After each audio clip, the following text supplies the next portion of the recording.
The sun was shining brightly over the academy.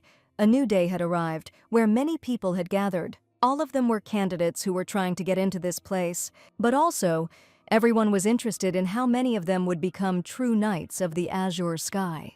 Two examiners were just discussing this topic, because maybe not even one will come out. If you are not a master of the sword, then you will not even be able to become a full-fledged knight. One of them was surprised by the words. After all, aren't all knights masters? Apparently, this young man grew up and was born only in Ajenka and didn't know everything he should. It's not for nothing that they are called a knightly order that surpasses nations, so it's not for nothing that they rule an entire city. The Order of the Azure Sky is strange, where all the knights are sword masters, because in other countries there are only a few such masters. And in this place, those who wielded the sword with mana, these sword masters were just ordinary knights. And above them, there are also the owners of geos. These are people who possess monstrous power. That's why crowds flock here, because just by entering you become a candidate for squires. And the current commander became the youngest owner of the sacred sword of Langios and the youngest commander of the Order of the Azure Sky. Now he should understand how great the power of the Azure Sky Order is. It was no wonder then that there were so many candidates that day, but one of them stood out the most. The senior inspector was puzzled as to why the young man was constantly distracted when talking to him. At this time on the street, they asked the candidate if she was really going to participate in the outfit she came in. With confidence, she answered positively and went to the exam venue. The lady was dressed in a luxurious and lush dress. It was surprising that she came to the knighthood exam in such a form. From the looks of it, one might think that she wouldn't even be able to swing a sword because she looked fragile and incapable of it. The inspectors thought that she most likely confused this place with the ballroom because she probably wouldn't even be able to lift a sword, let alone swing it. Whoever looks, but she looks like a lady who read too many romantic novels and ran away from home, in which case it was possible to bet. The elder offered 1 silver that the lady would drop the sword and cry, but the younger did not even want to participate in this because he wanted to bet on the same thing. While they were talking so enthusiastically, one of the knights approached them, who also became interested in what was going on. That knight turned out to be that very commander, which they certainly did not expect to see. Commander of the Order of the Azure Sky, but his name is also Urian de Harden Kyrie. The elder, upon seeing the commander, began to explain that there was nothing unusual in their conversation. There was just an unusual person among the candidates, about whom they talked a little. From these words, the man became interested in who such a person could be. Looking out the window, he was amazed. Even if she is a frivolous lady, what does she take for the military academy, coming in such an outfit to the selection exam in Anjeka? Hearing that the girl was one of the candidates, he was angry, clenching his fist. The commander was interested to hear what they thought of her, and was not surprised by their answer that she would fail. After all, in an outfit like hers, it would be difficult to even swing a sword, and given how fragile she is, it seems that she wouldn't be able to lift it. But still, the man did not agree with them. He was clearly connected to her by something more, which was why he was so sure. He watched as the exam began, and the girl carefully took out her sword. He bet that she would pass this exam with the best result of all. And he was right, because at that very moment, she cut the tree trunk into 2 parts without making any effort. It was clear from her eyes that this exam was too easy for her, and she had no doubt that she could pass. But all the viewers of this show thought the opposite, but when they saw a log flying upwards, they were very surprised. A deathly silence fell over the crowd, and only the sound of a log falling broke it. The examiner was completely horrified by what he saw, so he even stumbled over her name. But plucking up his courage, he shouted to everyone that she had managed to pass the qualifying tournament. The inspectors were shocked. For them, what they saw was considered impossible, because the lady did not look like someone who could pass the tour. Having made sure that she had passed, the commander ordered her documents to be brought. Akanasha Rose, a woman in her 20s, was also the eldest daughter of the Earl House of Rose of the Kyrie Empire, her name taken from the pink flower of the same name, Akanasha. A name that suits her very well, so much so that once you hear it, it will be difficult to forget. Akanasha was the one he saw in the future he knew. She was not a cadet of Ajenka and was sitting in prison, completely chained up as much as possible, and she didn't have pink hair, which suits the girl so well. Everything had changed, and she was no longer the girl he had seen before. Rose looked into the distance as if looking at the commander himself, having seen him from afar. After successfully passing the exam, she went somewhere far away into the garden, where no one would definitely see her. She seemed to be enjoying nature while walking to an unknown place. Suddenly, some monster spoke to her, reminding her that she was a heartless mistress since she was thinking of leaving him again. Having come to her senses, she walked on, not paying attention to the voice that came from nowhere. It was too cruel because, thanks to him, she was able to learn how to turn back time. She should have been more generous and not cling to the erased past. This voice just couldn't stop talking. In a fit of anger, Echinacea screamed at him to shut that damn demonic sword up. After all, if it weren't for him then, all this would never have happened, and she would never have to know. A demonic sword that controls its wielder and makes him kill, known as Valder Giosa. From the day this sword appeared before her and she decided to touch it, everything changed. She killed with her own hands everyone she had previously loved, and even that one person who believed her and treated her warmly, no matter what. Having killed many people, she became a real demon. After all, the person who trusted her was Urian, something she could never forgive herself for. But now she couldn't hesitate because this was only the beginning of her story. Moreover, she had a goal, namely to part with that very cursed sword. That's why now the girl couldn't be distracted by anything else and go towards this goal. At first, she should avoid Commander Urian as much as possible and focus on joining the Order of the Azure Sky. Even if Urian can remember that time, everything will be fine and there is no need to worry. After all, she changed so much specifically for this purpose so that no one would recognize her. Everything would be fine. She was able to turn back time at age 35, returning to her 20s when everything was still good. Having just found a second life, which was given to her with such difficulty, she could not lose everything so easily. After all, it was impossible to erase the past and repeat everything again. This new life was not an easy success, but a hard work that she had to work towards. And what she won herself could not be called some kind of miracle. The girl opened the gates to the military academy as if opening her new life, in which everything should go differently. The Rose Count's house, where the girl was born, did not have much influence in the Kyrie Empire, but he was from a rather rich and noble family with loving parents who would always support him, and the younger brother with whom they amicably inherited the title, their modest and beautiful only daughter. The lady lived an ordinary and happy life, like all ordinary nobles, and simply enjoyed life, until a demonic sword fell into her hands and destroyed it all.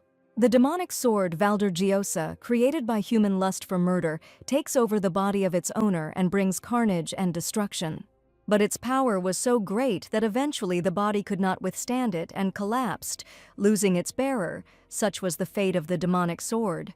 However, her body was different. The insane level of magical compatibility supported her crumbling body, and her innate abilities were perfect for wielding a demonic sword. Thus, Rose became a once-in-a-thousand-year genius and a demon of the sword that cannot be killed. She walked through the ruined streets with her sword completely covered in blood.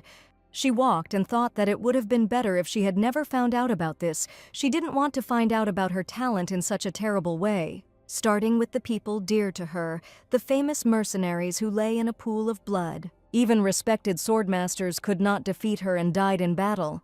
And all the other promising knights all fell by her hand. For some reason no one could kill her, and today she will suffer defeat again. If there is a miracle, then let it save her from suffering. And a miracle happened. Knights came out to her and noticed that she had been desecrated. This small detachment were the Knights of the Azure Sky protecting the Giosu, and as protectors they had to destroy her and put an end to these deaths. The white-haired guy, and apparently the squad leader, was Jurian de Harden Kyrie. Although he is the third prince of the Empire, he renounced his right of succession and became the commander of the Azure Sky Knights, the owner of the sacred sword Rangios. The man lived in a completely different world compared to the lady. After all, she could only look at him from afar and sometimes imagine meeting him. But in those naive fantasies, there was no such meeting where they would cross swords. And even the commander of the strongest detachment in the entire empire will not be able to defeat her. These thoughts made her mind swim, and she seemed to have gone crazy. With careful movements of her legs, she came closer and closer, wanting to attack. Having attracted all attention, she made a huge jump upward with quick movements. Trying to strike as hard as possible, the lady crossed swords with the commander. All this time, the voice of the demonic sword echoed in my head. He ordered to kill everyone, although she did not want to kill, but he repeated louder and louder. All that was left was to hope that he could defeat her and free his mind from such torment. In her thoughts, the girl begged more and more for him to be able to stop her. But the sword did not allow her to give up, and even when she was pushed back, she was able to withstand and stand. It was the most powerful blow Urian had ever parried. It was impressive, but also truly a shame. Rose had already completely recovered from the attack and was almost ready to attack again. If only she were a knight, they would have crossed swords in this fight in all sincerity. One of the squad suggested to the man that they could also join in and help him. This would be a good solution, because he would hardly be able to cope with her alone. The most important thing is that this was not just some kind of duel, but a complete destruction. The girl from the squad was already too tired to fight, so she sat and rested not far away. To hold out for so long against 4 strong knights, even for a sword demon, it was incredible. The other members of the squad also sat next to Teresa and made fun of her, which only made her angrier. Still, it was a pity that with such talent she took up the demonic sword. But why do they think that she wanted it herself, if only she knew that it was a demonic sword? Would Rose have taken it in her right mind? She would never have done it, but it was too late to think about that. All she could do was lie on the wet road and wait for her end. Even though Urian held his sword to the girl's chest, he still asked his squad why they thought she wanted to take it herself. She clearly didn't want to do that. For the first time in the long time she had been subjugated by the cursed sword, she felt nothing but fear or hatred. It was weak sympathy. A gaze directed not at the mad demon with a sword, but at herself inside. But how could he know about this? That she did not want to do this? And the tears flowing down her cheeks puzzled the man. It was just a body being swung by a demonic sword. There was no way she could feel anything, they say. When a demonic sword absorbs, there is no personality left. But you could see how she fought, the demonic sword and her will. A man from the commander's squad tried to convince him that it was impossible to defeat the demonic sword. And even if there is such a possibility, he must know how many lands were destroyed and people killed by her hands. Even in such a great loss, there was some fault on their part. Unable to bear it any longer, the red-haired man began to shout that it was only because the Imperial fools stubbornly believed that they could handle it themselves. These words deeply impressed themselves on the girl's mind. From which she realized that fighting was pointless, Rose was finally able to calm down and no longer try to somehow free herself and kill. At this time, the commander created a brightly glowing sphere because one could not be judged for an unintentional sin. The man yelled at Urian for what he was doing. He usually respected knights like him, but now was not the time for his games.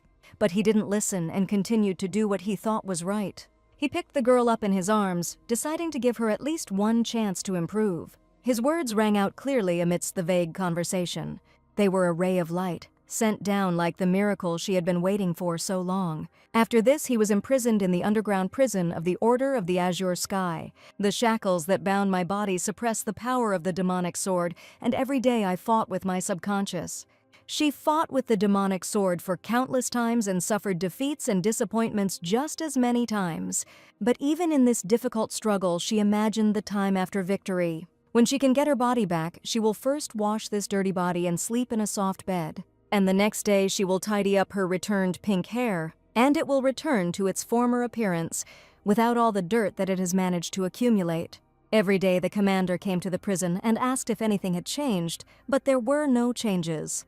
He came just to check on her and have a look. And most importantly, she wants to meet the one who gave her the only chance with a smile. To repay those blue eyes that believed in her, to atone for the sins she had committed, she could endure, believing that such a wonderful day would come. The day when the girl would be given the long-awaited miracle never came, succumbing to the machinations of the demonic sword, starting with the guard who opened the prison door. Continuing with the owner of the Gyos, Varro, he evacuated people until the last moment and was killed by a demonic sword. Having killed everyone, she went on to kill further under the control of the sword. As she was climbing the stairs, Teresa grabbed her leg because she couldn't let go any further. The owner of the demon Geos, Teresa, also dragged out time until her death and met her end. And Dietrich, who tried to escape to report the situation.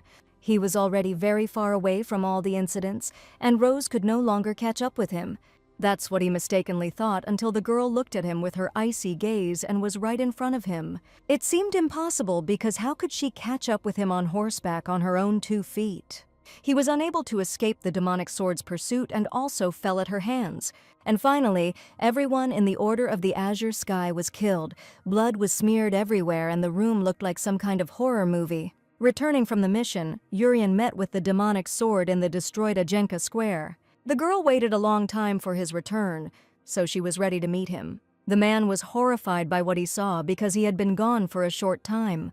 The long-awaited meeting with him happened in the most undesirable way. The commander realized that there was no point in giving chances and that battle could not be avoided. Drawing his sword, he was ready for the fight that would decide his entire destiny. But even Urian, renowned for his supreme skill, the demonic sword, already strengthened by the many kills she had managed to make, was unable to defeat it. He lay in a pool of his own blood, his white hair already dyed scarlet, and his gaze, which believed in the girl and watched her until the very end, no longer existed. Even though he was already dead, the lady repeated over and over again that she would kill him. So all that was left in her was hatred for that damned sword. 2 years have passed since then, and she has been possessed by the demonic sword for 6 years now. The girl was able to get her body back in some small fishing village.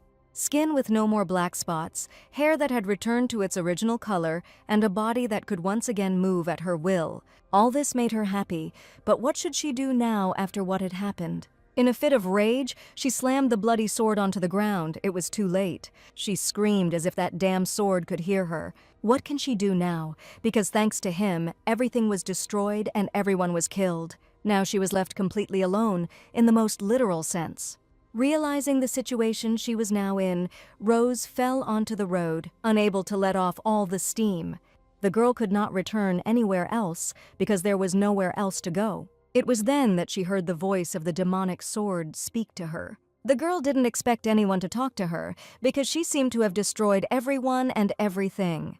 Valdergios himself spoke to her, the same sword that was now in her hands. And the fact that she hears his voice means that she has received the right to become the second master. He congratulated her on the fact that she has now become the mistress. These words left the girl in a stupor, wondering why he was congratulating her on this. Anger shot through Rose's head. How dare he blab about congratulations after everything? Because of him, there was no one left next to the girl, no friends, no family. And even those who believed in her, they were all long dead and nothing could be changed. After listening to all her accusations, the demonic sword tried to explain to her that it wasn't him all this time. It was human malice and murderous lust that was in her, but the girl was not going to listen to him. He tried to stop her, but Rose just wanted to get rid of him finally. Her rage was stopped by the words that there was one way to turn everything back. But it wasn't a resurrection, as she thought, but rather a reversal of time. His previous owner had done the same thing when he first awakened him. Of course, it wasn't easy, but perhaps seizing on this chance, she began to demand that he first tell her about the method. After listening, he asked only one thing did she know about the legend of the geos. The legend was that if one collected all 10 geos created by humans, one could borrow the divine power of the sword. This turned out to be true because among them there is a sword created from time by the power of Kairos Geos. But it was possible to turn back time only once and no more. This was definitely not an easy task, and what made it even more difficult was that the demonic sword could easily lie to her. But if there was even the slightest chance, she had to grab onto it, because it was the only chance to get everything back, promising herself that she would resurrect everyone who had once died at her hands. That day, she decided this for herself, clinging to a ghost of hope. You shouldn't wait for a miracle to come, but achieve it yourself. And finally, after a long time, she stood at the entrance to a dilapidated building. Where was that very miracle that was faithfully awaiting her arrival? Once upon a time there lived a blacksmith who dared to challenge God. For such insolence, God granted the blacksmith the ability to create swords from the immaterial, like day and night. He gave him strength equal to his, so let him create the greatest sword. This was his test of Geos. In 100 years, the blacksmith was able to create 10 swords. Seeing them, the god immediately created 2 more swords. They surpassed all the creations of the blacksmith in both beauty and strength. And then the blacksmith realized his arrogance. God forgave him and took him to the divine world. The 12 swords that remained in the world, according to the ancient word test, were called the Geos series. Among them is a divine sword created from time, which Rose finally stood by. It took her 9 years to get to this place, and so she asked Kairos Geos to return her to the past, where no one had ever died. In response to her request, he only asked why she wanted to go back to the past so much. The answer to this question was simple. The girl wanted to bring back into life those she had killed earlier. She killed them with her own hands, and now she wants to bring them back to life. It was very ironic. She wanted to start screaming at the sword, but she managed to calm down. She didn't want to kill anyone. Kairos Geos only remained silent in response. He understood everything perfectly. Perhaps he even saw everything. Rose was a little surprised by this, because she thought the conversation would go much worse.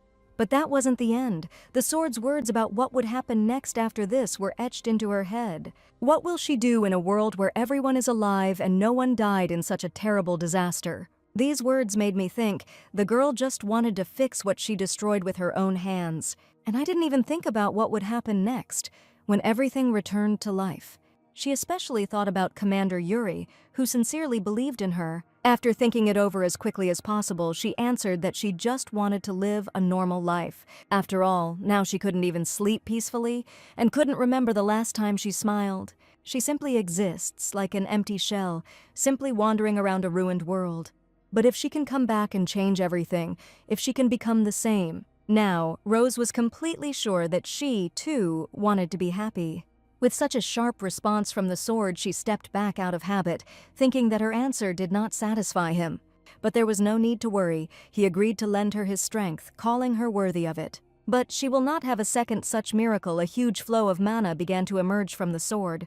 The last words the lady heard were that she should try to find happiness, after which mana struck the place where they were with great force, hitting everything that could be hit. After a while, the sound of 2 swords hitting each other in the street could be heard.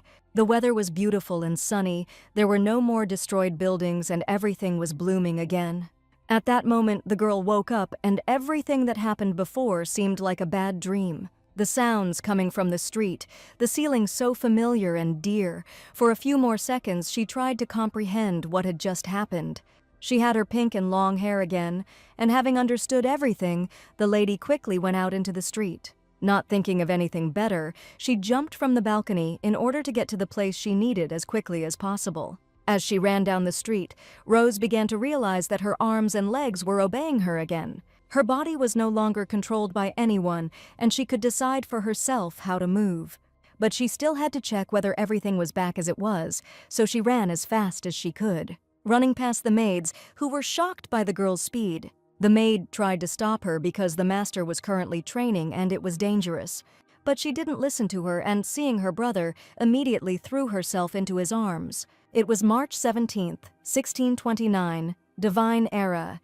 She had returned to the day when she had just picked up the demonic sword and overcome despair with new determination. After such an act by the mistress, the maid in the girl's chambers told her that she had been frightened since the very morning. If she gets up so early, then you should have called her and not wandered around alone. It was unladylike behavior, but she only found it funny. But the maid still didn't understand why she got up so early.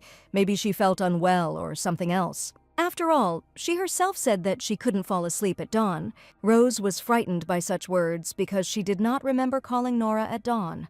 And then the girl reminded her that she couldn't sleep and asked to bring warm milk. It was exactly like the day she first took the sword, when at dawn Nora went to the kitchen and did not return, so the lady went there herself. And there she met a different kind and devoted girl than the one she knew. And Nora, possessed by the demonic sword, she doesn't even remember how she managed to dodge its attack back then.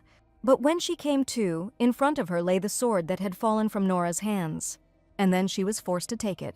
It was the last chance to survive against the possessed girl. From such memories, the heart beat faster and faster, because today was that very fateful day. Without delay, the lady asked her if she had noticed anything strange during the night. And the strange thing was, there was some empty package in the kitchen that she had never seen before. It was with the maid. She wanted to give it to the butler because she didn't know where it came from. But the lady asked to give it back because she could figure everything out herself. The scabbard was exactly the size of the demonic sword. Someone must have left them in the kitchen on purpose so that someone would find them. But the strangest thing is that there was no demonic sword in them, so the past where Nora took the sword changed. She immediately understood what was going on, why her blood was boiling. Somehow, he was still with her even though she had gone back in time. Valder Gyosa was now in her hands. The mark on her hand said so. While she was trying to talk to the demonic sword, a maid came into her room. Nora came with a question whether the lady would have breakfast with everyone in the dining room, since the kitchen had to be warned in advance. Because the girl didn't understand who she was with, she looked kind of strange. After all, she met with the master, the mistress, and the young master. It was so good that they were finally having breakfast all together, like a real family. To such a good day, Echinaccia's father added that Nicholas should arrive tomorrow. The young master was glad to hear this, because he was finally given a vacation in the magic tower. He would have to ask him to play when he arrived. But before thinking about that, he should dry his hair properly. And after washing, he should dry himself off thoroughly before going to the dining room. The conversations were very interesting, but the man noticed that his daughter was not eating at all. From the very beginning of the meal, she did not eat a single bite, but simply sat and looked at her plate. She didn't eat for only one reason, which no one knew about. That picture of everyone dead by her hands was frozen in her head like some kind of nightmare, and the younger brother, all in tears, hugged his mother, even though she was already dead. The next person to face the same fate was himself. The lady missed everyone so much, because only now everything seemed real and not a beautiful dream. But nothing happened for them, and they saw literally yesterday, it seems that their sister was still in a dream. This is the picture she missed so much, the one she got back with difficulty. The mother was worried about her daughter and also thought that she was just having a bad dream. Not wanting to disturb everyone with a smile on her face, Rose confirmed that it seemed like it was indeed a very bad dream. This life she had to protect at any cost. After breakfast, the day passed as usual, and deep night set in, illuminated only by the moon. Echinaccia was checking something very strange in her room.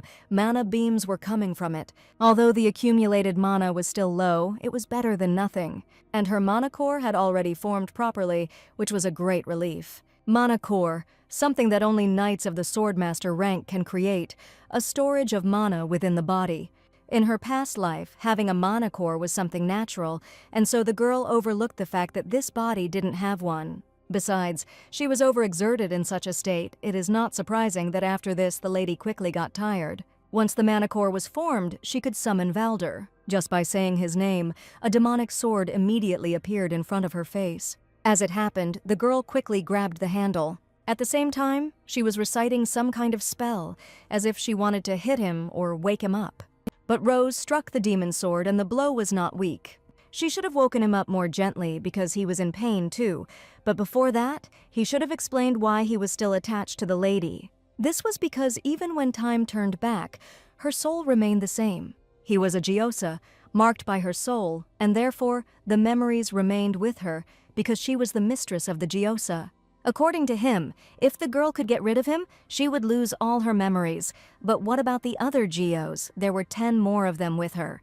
The answer was simple. The lady did not awaken the essence of other Gyos. You only become a true owner after awakening the essence, and he was the only one whose essence she awakened. Without him, she will again become that innocent lady who knows nothing about the past. And then, the demonic sword will be able to absorb her again and destroy everything as it was before. This outcome of events did not suit her, and all she could do was think about what to do next. Valder Gyosa was a sword of carnage and destruction. In addition to memory loss and the possibility of losing yourself again if you let your guard down, this sword will consume you and force you to commit massacre again. If she can't get rid of the demonic sword, she won't be able to achieve the happy life she wants. But if she could obtain a new Gyos and seal the demonic sword in the place where all the Gyos she had found were kept, in the Gyos Hall, deep within the Azure Sky Order, she would be able to achieve her goal. But there were only 3 ways to get there, the first of which was to find and deposit the missing Gyoza. The second way, not the best, is when the owner of the Geos dies or retires and returns it. And the third, when a full-fledged Knight of the Order of the Azure Sky is given the opportunity to choose a Gyosu. If she could get into the GIO's hall, that would be her third option. But there was one problem. Can other Geos owners also retain their memories like she did? But how could the demonic sword know this? Whether they awakened the essence of their Geos, if they awakened it, then they remember everything. The Order of the Azure Sky has 4 Hyos owners, the Deputy Commander, the Baron, Teresa Dietrich, and Commander Urian himself. All of them, without exception, can remember the past. If Urian remembers everything, it can only harm the lady. After all, he probably hates her so much that he could kill her. But what else did Echinacea expect? She thought that after the betrayal, he would meet her with a smile. It wasn't like that, but it would have been good if he hadn't cut the girl down on the spot. In that case, it was necessary to find a way to get into the Order of the Azure Sky without catching the eye of the owners of the Geos who might remember. As she spoke these words, an idea came into her head. All this time she looked at herself through the mirror that stood in front of her. Her beautiful pink hair could have changed the outcome of events. All they could remember was the not noble Lady Echinacea Rose, and a real demon of a demonic sword who wants to destroy everything in his path. They certainly won't recognize her in this form, a capricious and at the same time brilliant knight in heels and in full dress. Even if she is condemned for such an image, at least she will not be suspected of anything. It was just a condemnation that couldn't compare to when she was called the Demon Sword Demon. Since this is how it turned out, she will study hard at Ajenka. Showing the document of admission to all the servants, they were horrified by such sudden news. She would send the luggage to the hostel with the help of the servants so that Nora could be free. But the military academy was a dangerous place. How did she manage to get there? Even the demonic sword was surprised by the mistress's impudence, because how could she let go like that? Everything was fine and there was no need to worry about it. She had managed to take precautions at home. A few days before leaving for Ajenka, the lady was sitting with some stranger at the table. The lady suggested that while she dealt with the demonic sword, she should investigate its origin. She had just returned from vacation from the Tower of Magicians, and she was already calling out that she had become the owner of a demonic sword, and that there was now a man with this sword in the Count's house. It was hard to believe, but it was necessary, because that was why she was asking only for the duration of her stay in Ajenka. Protect the family and all the people in the Count's house by any means necessary. Apparently, she didn't understand at all how serious the situation was. There was no guarantee that the sword would again subjugate Rose to its will. And what is she going to do in Ajenka? Is she thinking of going to the Knights of the Azure Sky and saying that she is the owner of the demonic sword? Even the family didn't know about this, and the lady doesn't plan to talk about it and only told her as a sister. But where does she get so much trust from? Maybe it's because she's a mage who receives support from her family. But this trust was not for such a stupid reason. Memories came flooding back to the girl. They were so warm and familiar. They were about the 3 of them spending time together reading books, and Echinacea was constantly teasing her brother, which is why Nicole always separated them. But such happiness did not last long, because after that only destruction followed. Because my sister was a mage, she could at least somehow defend herself from a distance. As a result, she was able to injure Rose while she was under the control of the demonic sword. She became the only one who could wound the demonic sword, which became a great asset. But the lady could not tell her about such things. Apart from her sister Nicole, she had no one else she could trust to tell her anything. For some time, the girl waited for at least some kind of answer and tried to decide what to do. And yet, she believed the lady, even though it sounded like nonsense. But as she is about to get to the Knights of the Azure Sky, geniuses who have studied fencing their entire lives are flocking there. Whether she would be able to cope, but there was no need to worry about that. In her past life, she learned a lot and was a genius, even better than them. During dinner, everyone in the knightly order was talking about the girl, because who did she take them for since she showed up like that? Even though these were her own seeds that she decided to plant. But even while eating, it was uncomfortable to feel such heavy looks on myself. Maybe I should have just become a master a year earlier, at 22. While she was thinking about this, one of the knights approached her. It was Alice Winterbell, and they were given one room for the 2 of them. She looked like a yellow rose and a real knight, apologizing for disturbing him so much during the meal. She asked if they could talk. The answer was, of course, positive, because it was interesting what their dialogue would be about. Without ceremony, the girl asked about a pile of things in the room, which apparently were the mistress's clothes and jewelry. A cadet whose goal was to become a knight did not need so many clothes.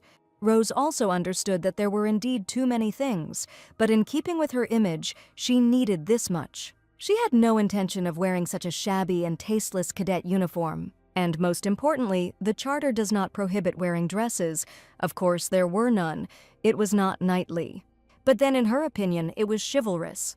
The most important thing for Mrs. Winterbell was to adhere to the chivalric code, in which it is written to know honor, to be modest, to respect the weak, to honor the art of war. Like Miss Therese von Frank-Almery, it was from this man that the girl took her example. But still, there is no ban on jewelry in the knightly code. It was obvious that this was luxurious vanity, which is why it did not exist. Isn't it more wasteful to buy knightly clothes specifically, since the ones she brought had been used before? That was true, but how can you fence normally in such uncomfortable clothes? Echinacea was not at all uncomfortable, although in fact it was uncomfortable. The only question that troubled the knight was why a person like her became the best student in the course. She had such an expression on her face, even though she looked like a naive newbie, that it was even cute. If she keeps nagging like this, it will get boring. You need to knock her down a bit. So if she doesn't believe, then we can arrange a duel right in this form. From such words, the girl became more and more angry. To her, she meant that she could handle someone like her even in a dress, but the lady did not think anything so rude. She was simply confident that she could defeat Mrs. Winterbell, and unable to bear such insults towards her, she threw her gauntlet straight at Rose, formally challenging Echinacea to a duel. And if she wins, she will apologize for her offensive words and will no longer wear such luxurious clothes. These conditions suited her, but if the lady won, she would no longer interfere in her affairs. The duel will take place tonight at the training ground behind the dorm. All that was left was to find a witness, and one of the guys from the crowd agreed to be one. If they both don't mind, then maybe he, as the representative of the cadets. Coming closer to the girls, he once again offered his candidacy as a witness. They were a little wary because they had no idea who it could be. It was Ian Pellet, a third-year student, and as one would introduce cadets, he was ideal for the role of witness. Alice immediately greeted him properly, since he was older than her, but there was no need for such formalities. But the lady needed them because he agreed to act as a witness. In that case, they will meet in the evening at the training ground behind the women's dormitory. Before leaving the dining room, the girl turned to the lady. Her whole appearance showed her dislike for Miss Rose.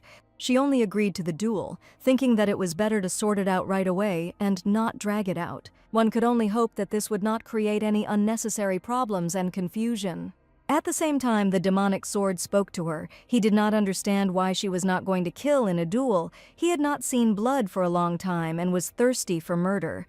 Echinacea merely ordered her to be quiet, after which a man approached her, praising her for having distinguished herself from the very first day. But what is this man still doing here, and why is he so attracted to Rose? Without keeping him waiting, the lady asked if he had any business with her. Nothing special, he just invited me to join their club. You could tell from the girl's face that she was not aware of everything. It wasn't surprising. After all, she was a first-year student, and among the cadets, there are those who come unprepared. But she should have known that the military academy didn't have normal classes and exams. Instead, they had a ranking system. Every 3 months, all cadets participate in a tournament to determine new ranks. In addition, if you want to change your rank, you can challenge someone to a personal duel and win. The girl already knew all this. The most important thing she still knew was that ranks were the foundation of the Ajenka Academy. Students of the Ajenka Academy take turns becoming temporary knight squires through ranked battles. The squire here was like a squire for real knights, but unlike ordinary servants, they looked after weapons, armor, and horses. They help with training and fighting, and if you're lucky, you can get advice on fencing. If the knights do not specifically appoint a squire, then the distribution occurs according to the ranks obtained in the tournament. To become a temporary squire for the best knights, one must have a high rank, which is why students are so eager to prepare for ranked battles. But it is difficult to improve your skills alone. You need a partner for sparring, which is why clubs appeared. There they train together, find mentors, and usually students decide on a club before enrolling. There was only one question left: was it necessary to perform for at least some club? No, it wasn't necessary, but many people already want to get her. Not only was she the first to get in, but she was also special, so there will be stiff competition for her. There was obviously some special reason for all this other than first place. The man handed over a scroll in response. The girl should first look at this, and then she would understand everything herself. Freshman Echinacea Rose has been appointed squire. Hearing these words, everyone in the hall began to whisper and discuss how a knight could personally choose a first-year student and who this person was. Do all the owners of geos remember everything?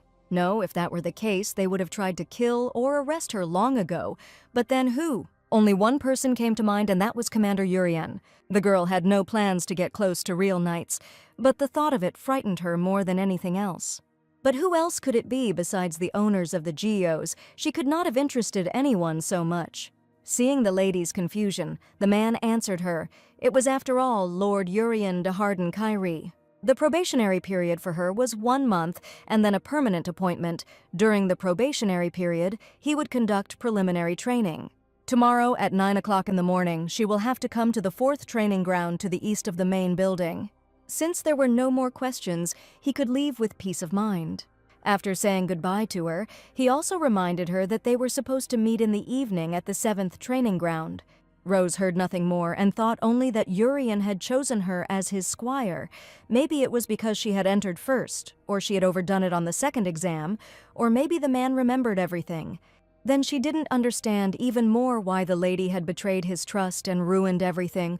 Although she wanted to see him, she didn't plan to meet, and being a squire meant constantly being near Urian. Evening came, and Echinacea was already awaited on the training field for the duel. Seeing that the girl had arrived, they immediately greeted her. Well, there was no point in delaying any longer. It was time to start this fight. The first move belongs to Cadet Alice, as the initiator of the duel. It was the 18th of April, 1629, by divine power, under the observation of the witness Ian Pellet. Cadets Echinacea Rose and Alice Winterbell begin a dialogue using blades. Let the winner be merciful and magnanimous, and the loser humble and submissive. And the blades are filled with honor and justice. May the glory of God be with them. After reading the speeches before the battle, Mistress Alice greeted the lady like a true knight. After her greeting, she decided to see how they would greet her and was shocked by what she saw. This was a greeting from Mrs. Rose to the noble ladies. The cadets standing nearby were outraged by such behavior. They were not at a ball to behave like that. And the way she became the first, it was unthinkable because she didn't even know the basic principles. Setting herself to attack, she promised herself that she would not acknowledge her. And so, the duel began. The girl moved at full speed in the direction of the lady. Their blades crossed, producing loud sounds of fierce combat. It was clear from Rose's expression that she was not putting in any effort to win. Taking advantage of the moment, she threw the cadet aside without attacking. As soon as she stood on her feet, the girl realized that she was only dodging, and that was all. And he doesn't even attack or let anyone hit him, which was unbearable. It was as if she was mocking her and playing with her like a toy. Jumping away from her, she was ready for a new attack. But before that, I decided to ask why she wasn't concentrating on the fight. The girl was really thinking about something and didn't pay any attention to the fight. Only after her words did the lady return to the real world. I should have finished earlier, but my thoughts were occupied with something else, and apologizing now would have been insulting. In that case, she should get down to business seriously and stop daydreaming. All that was left was to quickly finish everything, so she immediately found herself next to the cadet. The girl didn't even have time to see how she was able to get so close and quickly to her. Thanks to incredible luck, she was still able to dodge the attack by putting her sword in front of her. Even if it was a simple attack, it was still quite difficult to react. But she blocked it out as if she had just read a fencing textbook. The more you looked, the more you could see honest technique as well as character. In this case, her next step will be to attack with the blade. The lady managed to stop the attack a little thanks to the notch in the sword. She knew it would happen. That's the only reason Rose was able to stop the sword. And since she strictly follows the textbook, the next move is even more predictable. So, wanting to finish as quickly as possible, she knocked the sword out of the cadet's hands. He flew very far, almost hitting other people who were watching the duel. Left without a weapon, Echinacea brought her blade to the girl's throat, which could only mean that she had lost. From now on, she will not interfere in her affairs, as she promised. Removing her blade from Miss Winterbell, she also admitted that she had been impolite to her. It was no duel at all for Lady Rose. After all, this girl wasn't focused on her at all. They were interrupted by a third-year student who was watching them. They both did well, and it was also good that no one was hurt. If no one objects, Winterbell wanted to leave first, clearly because of the shame she felt. It was very good that this duel took place before the rating tournament, so it will not affect the rating in any way. Only 3 times, the number of times she acted as the commander's temporary squire. He was not prone to impulsive decisions, so it was easy to follow him. Rational judgment, respect for order, a true owner of the sacred sword. But that's why Commander Urian appointed her as squire. Because of her abilities, or maybe she has some connection with him that no one knows about. She even knew what connected them, why the commander could choose her. But the lady was not going to tell such a person, saying that she herself did not understand why. The man joyfully patted the girl on the shoulder, showing that he understood her in this situation. In that case, she should not forget that they have a meeting tomorrow at 9 in the morning. Ian Pellet looked at the lady with a terrifying smile. The atmosphere in the air was terrible. That unpleasant smile reminded Echinacea of something. 3 years from here, that day when she, possessed by a demonic sword, turned Ajenka into ruins. Ian Pellet, whom she met, was a knight of Ajenka. For his own benefit and in order not to die at her hands, he pushed innocent people to certain death. In her memories, he was not a good-natured, smiling man, but a villain who showed his disgusting nature. To gain time for their escape, from small children to helpless old people, he sent all the people he met towards the demonic sword. Of course, later, he sat pinned to the wall by a demonic sword, trying to talk her into thinking that on the other hand, he saw many people that she could kill instead of him. But the girl did not listen to him, and he was killed by her as mercilessly as the others. The most disgusting thing is that such a guy will become a knight in 3 years. After such a not very pleasant conversation, the lady immediately hurried to the city center to the fountain. Seeing that guy, she felt disgusted, which is why she wanted to come to this place. The demon sword asked if she wanted to kill all the demons to calm down, to which she answered no. After all, Lady Rose didn't want what that damned sword wanted at all. She always wanted to walk along undamaged streets, looking at beautiful buildings, to see people living happily, walking along the streets and hurrying about their business. She wanted to see a peaceful view of Ajenka, and not what it was before. It was very boring for the demon sword, but the lady wanted it very much. While Echinacea was sitting by the fountain and admiring the view, someone called out to her from the side. It was Commander Urian, dressed in a dark blue cloak, most likely so that no one would notice him. From the man's look, it was clear that he did not expect to see her here. Basically like the girl who was just admiring the view. Coming closer to her, the man in the cloak asked if the girl knew him. Perhaps he remembers everything. The lady was too careless. Looking away, she replied that she didn't know who he was, but whether he knew her, since he approached her like that. The commander was sure that Rose knew him, so he asked again. She must have known him, after all, hadn't they met before? These words sent shivers down her body. Could it be that he still remembered her? But when they met, what should she do if he remembered everything? While she was thinking about all this, the man reminded her that it was at a birthday party last summer. Finally remembering, the girl calmed down. But why did he pay attention to her at the celebration?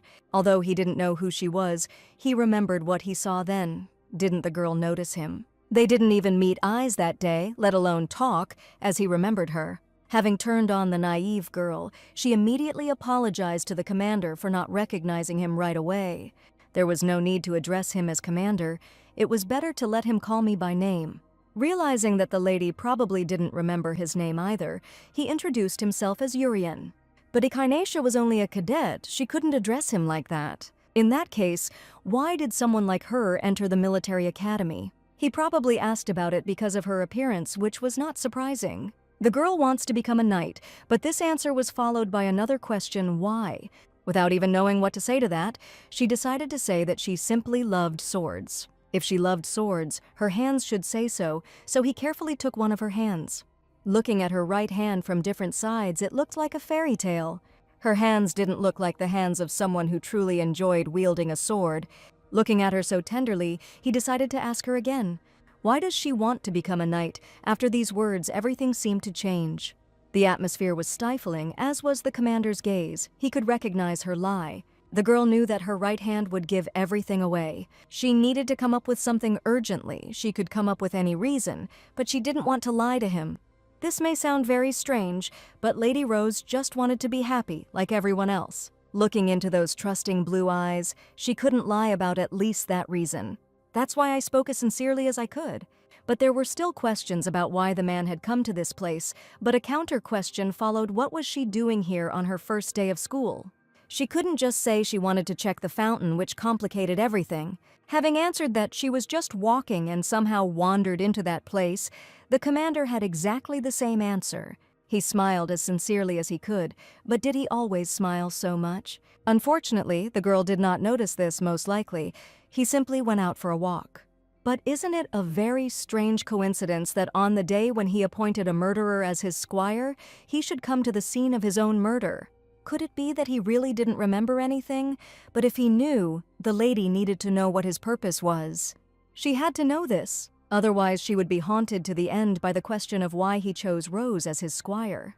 The man wanted to answer this question, but thought about it. Instead of the desired answer, he offered the lady a duel, which was unexpected. Of course, not now, but when it would be most convenient for her. Even she, a cadet, was embarrassed to ask, and then he himself suggested it. The man carefully took off his cape and put it on the girl so that she would not freeze. And he will answer the question of why he chose her as his squire after their duel. The night was cool that day, so it was time to finish the walk and go to my room. The man left the lady as quietly as he had come, but what was he up to? The owner of Langios was strange. Rose didn't understand him at all either. The next morning came, and the sun was shining brightly on the street. Someone was already going about their business, but the girl was thinking about everything. She had just woken up, and her thoughts were filled with the idea that perhaps Urian wanted to keep her close and watch her, although it was just a guess. She seemed to understand why the man chose her. He definitely wanted to make sure that the lady was the demon of the cursed sword. By this, she meant that he had chosen her as squire only to keep an eye on her. Otherwise, he had no reason to keep her so close. What will he do if he is convinced that Echinacea is the demon of the cursed sword? At least he will definitely not smile at her again like yesterday, with that same sincere smile. Suddenly, her thoughts were interrupted by the voice of the girl who lived with her. She called out to the lady, approaching her with a scroll in her hands. Although she promised not to interfere in her affairs, her body clearly did not obey, and she clutched the scroll in her hands in anger. Echinacea left it on the floor by the door, throwing the scroll onto the bed in her direction. The girl thought that she just wanted to show off to her. There was no need for that. She already knew that she had become Mr. Urian's squire. Having completed what she wanted to do, the girl calmly went about her business. She must have been very irritated, but she held up well, even closing the door quietly. After she left, Rose looked at that same scroll, realizing what had just happened. Even though she couldn't do anything about it, she had to focus on what she had to do. Finally, the lady got ready for the meeting that was scheduled for that day, arriving exactly at 9 o'clock. They were already waiting for her. Ian and another cadet were already waiting for her. Even his smile was very irritating, but it was impossible to show it. After greeting her, it was time to meet this man, who would be doing her preliminary training today. It was third-year student Brad von Foam, and you could tell from his expression that something was wrong with him. And it was so. From the very beginning, he showed his disrespect, looking at the girl as if she were just another toy. She would officially become a squire only in a month. There was little time, but she did not have to worry. He will teach the girl everything well. The words from his mouth sounded too terrible. Since the cadet representative had left, it was time to begin the lesson. Today she was the boy's squire, so she would be serving him. She should have called him Lord now, not Elder. These were the basics she needed to know. He will conduct personal training especially for her, clearly planning something terrible. The training was that she should start by massaging his feet. It was disgusting. Was this the squire's training? But it was not for her to talk about it. She walked around here in a skirt and pretended not to understand anything. She clearly wanted to pick up a knight and get married. You could tell from her. Moreover, her grades in other subjects were so-so, and she came in first only thanks to her excellent result in the second exam, in a duel with a younger knight. Among the cadets, all they talked about was how exactly she had laid out the younger knight. Such rumors spread in one day, and one doesn't even know where to begin to criticize him. The girl works masterfully. She was even able to fool the commander himself. It's impressive. Once she becomes a squire, she will be able to officially serve, and every day will obviously be hot. While collecting the geos, she thought she heard all sorts of insults in the mercenary squad. But such insults with such a hint crossed all the boundaries of what was permissible, especially for a third-year student. Moreover, dragging Urian into all these insults is even more humiliating and disgusting. Even the demonic sword felt her malice and hatred, which it had not felt for so long. If Rose is so annoyed now, she can use him and kill him without a drop of regret. Is she going to endure all these insults? She shouldn't have endured all this, but just killed. Having curbed her hatred, the lady was able to address the guy that all his words were rather rude. The girl carefully lifted her dress, showing her delicate legs, clearly seducing. Which she did very well. In his opinion, the lady should first learn to respect her elders. Or maybe such self-confidence helped with those above him before he could finish speaking. Echinacea hit him on the leg with all her might. His words made her too angry, so he will have to pay for it. Just as the demonic sword said, she didn't have to endure all the humiliation this time. If she plays the role of a wayward genius eccentric, then she must show her character. The damned sword still tried to convince her to kill him. Why she was appointed squire she herself did not know, but how the lady laid the younger knight she can show in person. Without giving him time to say a word, the girl began her show, raising her leg high. She stepped on Brad mercilessly with her high-heeled shoe, which must have been very painful. He had too many holes in his defense, which is why he was now lying on the floor. The guy kept yelling at her to remove her foot immediately, otherwise he would report it to the commander and get the appointment cancelled. Let him report.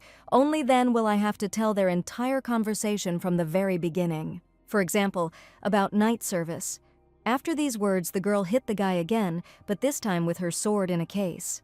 But she hit him first. Does the girl have any proof that he said such things about her? This whole conversation was interrupted by a man who approached this whole conflict. He will witness all his words. This man knew the girl's name, but she herself did not know this man, which is why she asked who he was. Coming out from around the corner, a handsome man appeared in front of her. Judging by his uniform, he was also clearly a cadet. It was Barak Islov, also a third-year student. He heard what he was saying, so the lady could continue, and once there was a witness, everything was under control. This time, slamming the cover on the floor next to his head, she asked if Brad had come to his senses this time and thought he was wrong. But what nonsense was she talking about? He was not guilty of anything. Rose knew that was what he would answer. In that case, he should get out of here as quickly as possible. And from now on, the guy should watch his language, otherwise it will only be worse for him. Realizing that he was humiliated and lost this verbal duel, Brad ran away like a little girl because she would regret it. It would have been possible to hit harder, but this was enough to warn.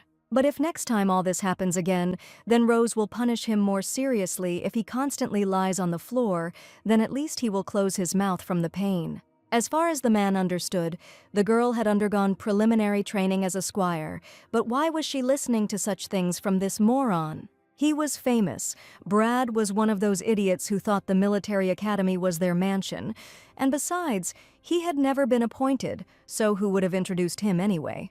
It was a representative of the cadets, of course, exactly the type that Ian Pellet would have represented. After finishing his sandwich, Barak decided to find out why she was wearing dresses in such a place. But isn't a cadet free to choose his clothes?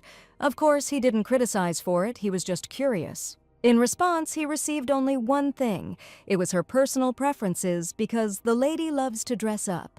Weren't leather gloves and boots more comfortable, or was that also a preference? Yes, they didn't go with dresses and were ugly. If she likes everything beautiful so much, then why does she have such an ugly and cheap sword? There was only one answer when it gets dull.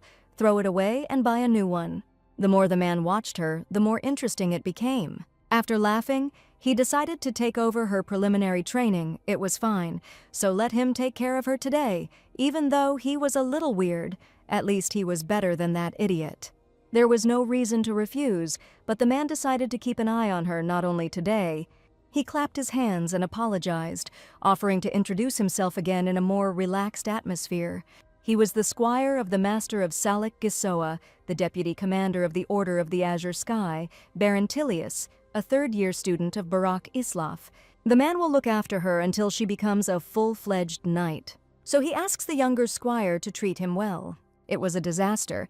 It would have been better if the rich kids club had trained the girl instead of him.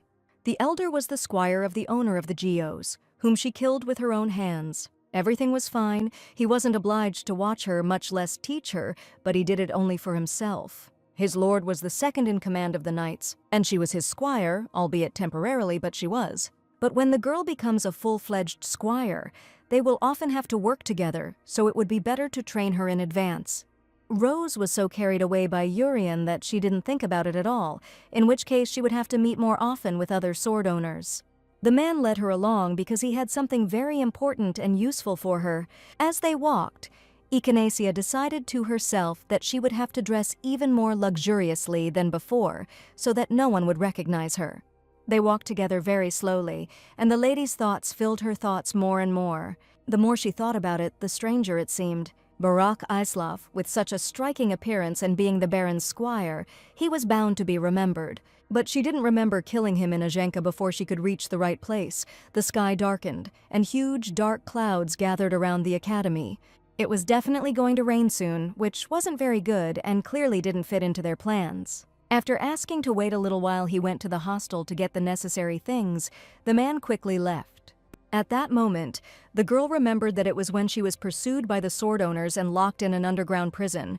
On rainy days, the guards told her a not very good story. 2 guards were discussing the fact that the deputy commander was also at the cemetery that day. Apparently, during such a storm, he especially remembers a situation that happened 3 years ago. That battle with the demonic creatures felt like it was just yesterday, and it caused a lot of damage. Even the second-in-command squire was killed that day, which was the greatest loss. This year, Barak Islaf would die while hunting demonic creatures, in which case she knew the future. Lady Rose will try to change what she can, which means the future can be changed. While the girl was thinking about this, the man managed to run for all his things and return. But that didn't stop her thoughts. She wanted to change things like Barak Islaf's death. His death is well known to those who wielded the swords close to him, so if anything changes, it will be possible to check who has the memories. The man handed her the homework for the day. It was a squire's textbook with the experience of the elders. She should save it and pass it on to future junior squires. Having handed over everything that was needed, he already had to go to the Lord tomorrow morning. The lady should come to the training field. Before he could escape, Echinacea managed to ask if she could take part in the spring hunt for demonic creatures. This time it will be difficult because on May 10th she will still be an intern. They wouldn't take a new trainee who hadn't even become a full-fledged squire, but wasn't there another way to get there? Surprisingly, she was more enthusiastic than he thought. Was the lady really that eager to gain combat experience? It was natural for someone who wielded a sword, even though she didn't look like someone who only had swordsmanship on her mind. Was it really that obvious? But if she was so desperate to go, there was one option. Rose was expected to place in the top 3 at the upcoming rookie tournament. Hunting demonic creatures was a serious matter, almost like a real fight. But even newcomers, if they can get into the top 3, are given a chance to participate in this. Maybe the best among the newcomers is still not confident in herself, but this was not the case. The girl was confident of her victory, so she counted on his help during the hunt. This was great news for the elder Barak. With a sincere smile on his face, he will look forward to this moment. In that case, he could go about his business, reminding her to do her homework, and he would check it tomorrow. Only after that did the demonic sword speak to its owner again. After all, didn't she say that she wouldn't occupy a high rank, and now she was aiming for 3rd place. But it wasn't quite 3rd place, it was 1st. She had already become a squire, so there was no point in holding back. She needs to show her strength to shut everyone's mouths once and for all, so that no one dares to say a word about her again. She was so angry that the sword offered to kill everyone in that case. The girl had no intention of becoming a brutal killer again, even though she had been one in the past. This means that it could happen now too. Vera had no right to tell her about it. Each Giosa has a special power, and for the first time she learned about the power of the demonic sword. Only after I woke him up and started looking for information about the GIOs from an information dealer from some back alley. According to him, Urian was the worst captain in history. Because of his pity for the devil, the entire order was destroyed. Well, everyone thought he was the greatest, which is why he was so proud of himself, but he was just another piece of trash. He should have been finished off long ago, which is what the demon of the demonic sword did. After these words, the girl seemed to lose her mind and decided to kill the merchant on the spot with her own hands, after which she left the room with a calm soul, not wanting to stay in it any longer. When the owner of the demonic sword loses control and loses his temper, or feels killing intent towards a person, the demonic sword takes control of its owner and carries out the perfect murder plan. Echinacea didn't even want to think about this ability.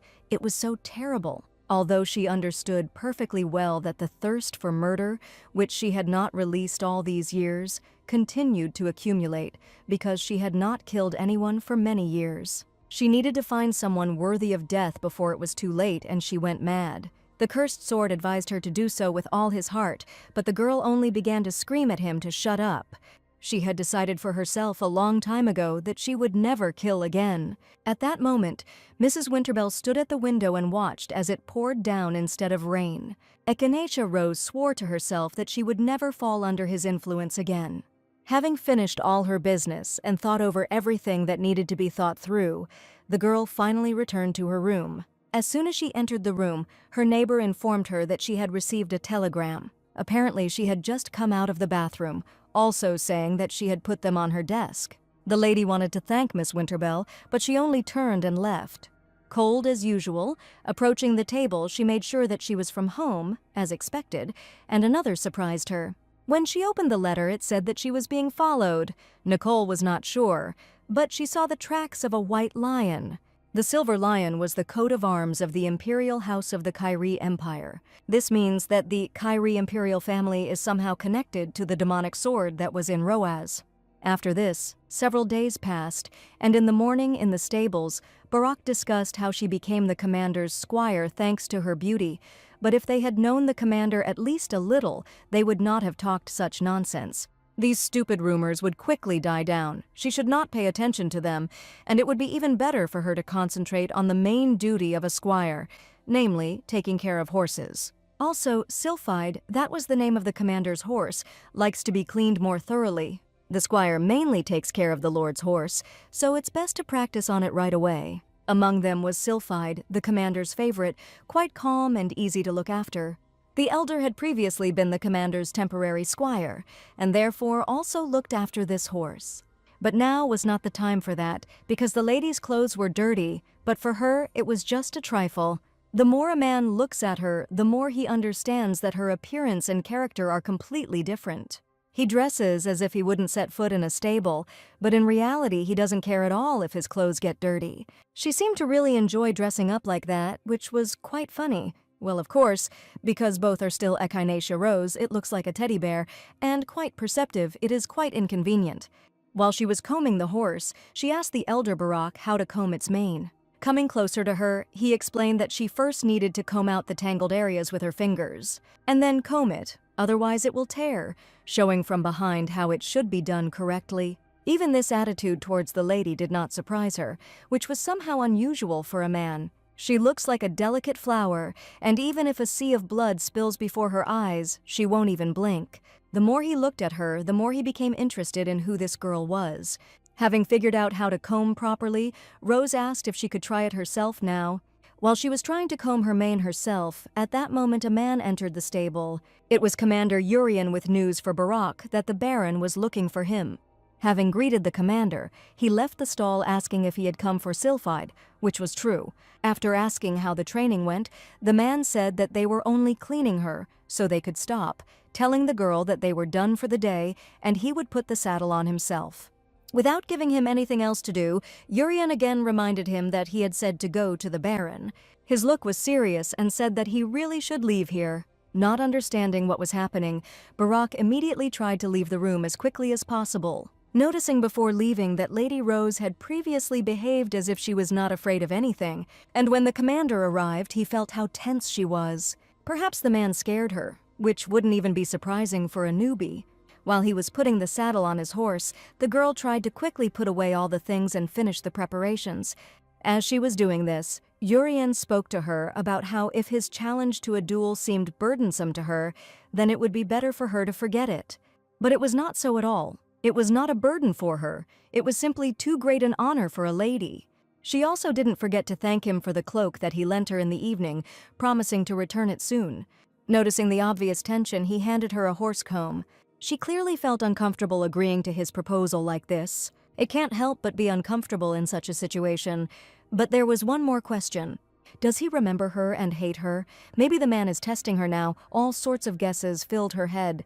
He said he saw the lady at last year's birthday party, although they never spoke. Then how could he know her? All her nerves were directed only at him. The answer to that question was simple. Rose simply caught his eye. My first thought was that it was because of her soft pink hair, which was a bit unusual. But it wasn't like that. It wasn't because of her hair that he noticed such a girl. Sorting through a small, straight hair, it was only a personal interest. It turns out he was removing straw from the lady's hair, but what could his words mean? And the man will also answer this question only after a duel with him.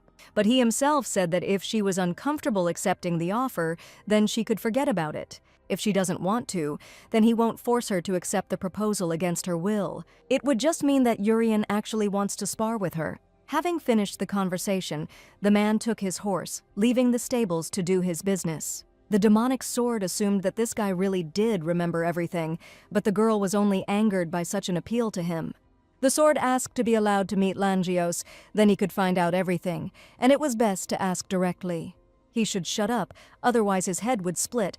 In any case, the demon hunt was approaching. That's when she would see how the man would deal with Barak, and everything would become clear. If he retained his memories, he would never allow him to die like he did. Besides, she should have thought about the Imperial family. At that moment, some girl burst into the stable. Opening the doors with all her might, she immediately praised Echinaceia's dress. Then she remembered that there was another tiresome problem that needed to be dealt with. And since she praised her, the lady should join her club. The Wisdom Club was a wonderful name. Didn't the name itself convey the spirit of intellectuals who would lead Ajenka forward? They are not just knights who rely on brute force, so she should come to them to become a wise knight. Fatima Toya is a second year. Other clubs don't even approach Echinacea after all the rumors, but she is the only one who still tries to recruit her. Perhaps she should have given up on trying to get the best cadet when others had already given up, since she had no intention of joining any club. Blocking the way, she claimed that it was only because they were all just idiots. As the first head of the club, her instinct tells her that she is a real talent, the likes of which the world has never seen. Therefore, she of course must bring it to her club, so as not to lose such a miracle. It was a little annoying that she kept trying to invite Rose to the club, but it was nice that she didn't pay attention to the rumors.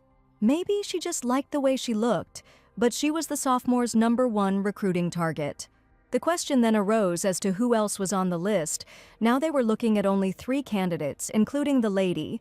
The first was the younger brother of the owner of the Geos, Therese von Frank-Almarie. I immediately realized who it could be. It was Cadet Mikhail. But her girlfriend also knew who the third candidate was. It was her neighbor, Alice Winterbell. Too bad she's in some kind of crisis right now. Echinacea was shocked by this news about Lady Winterbell.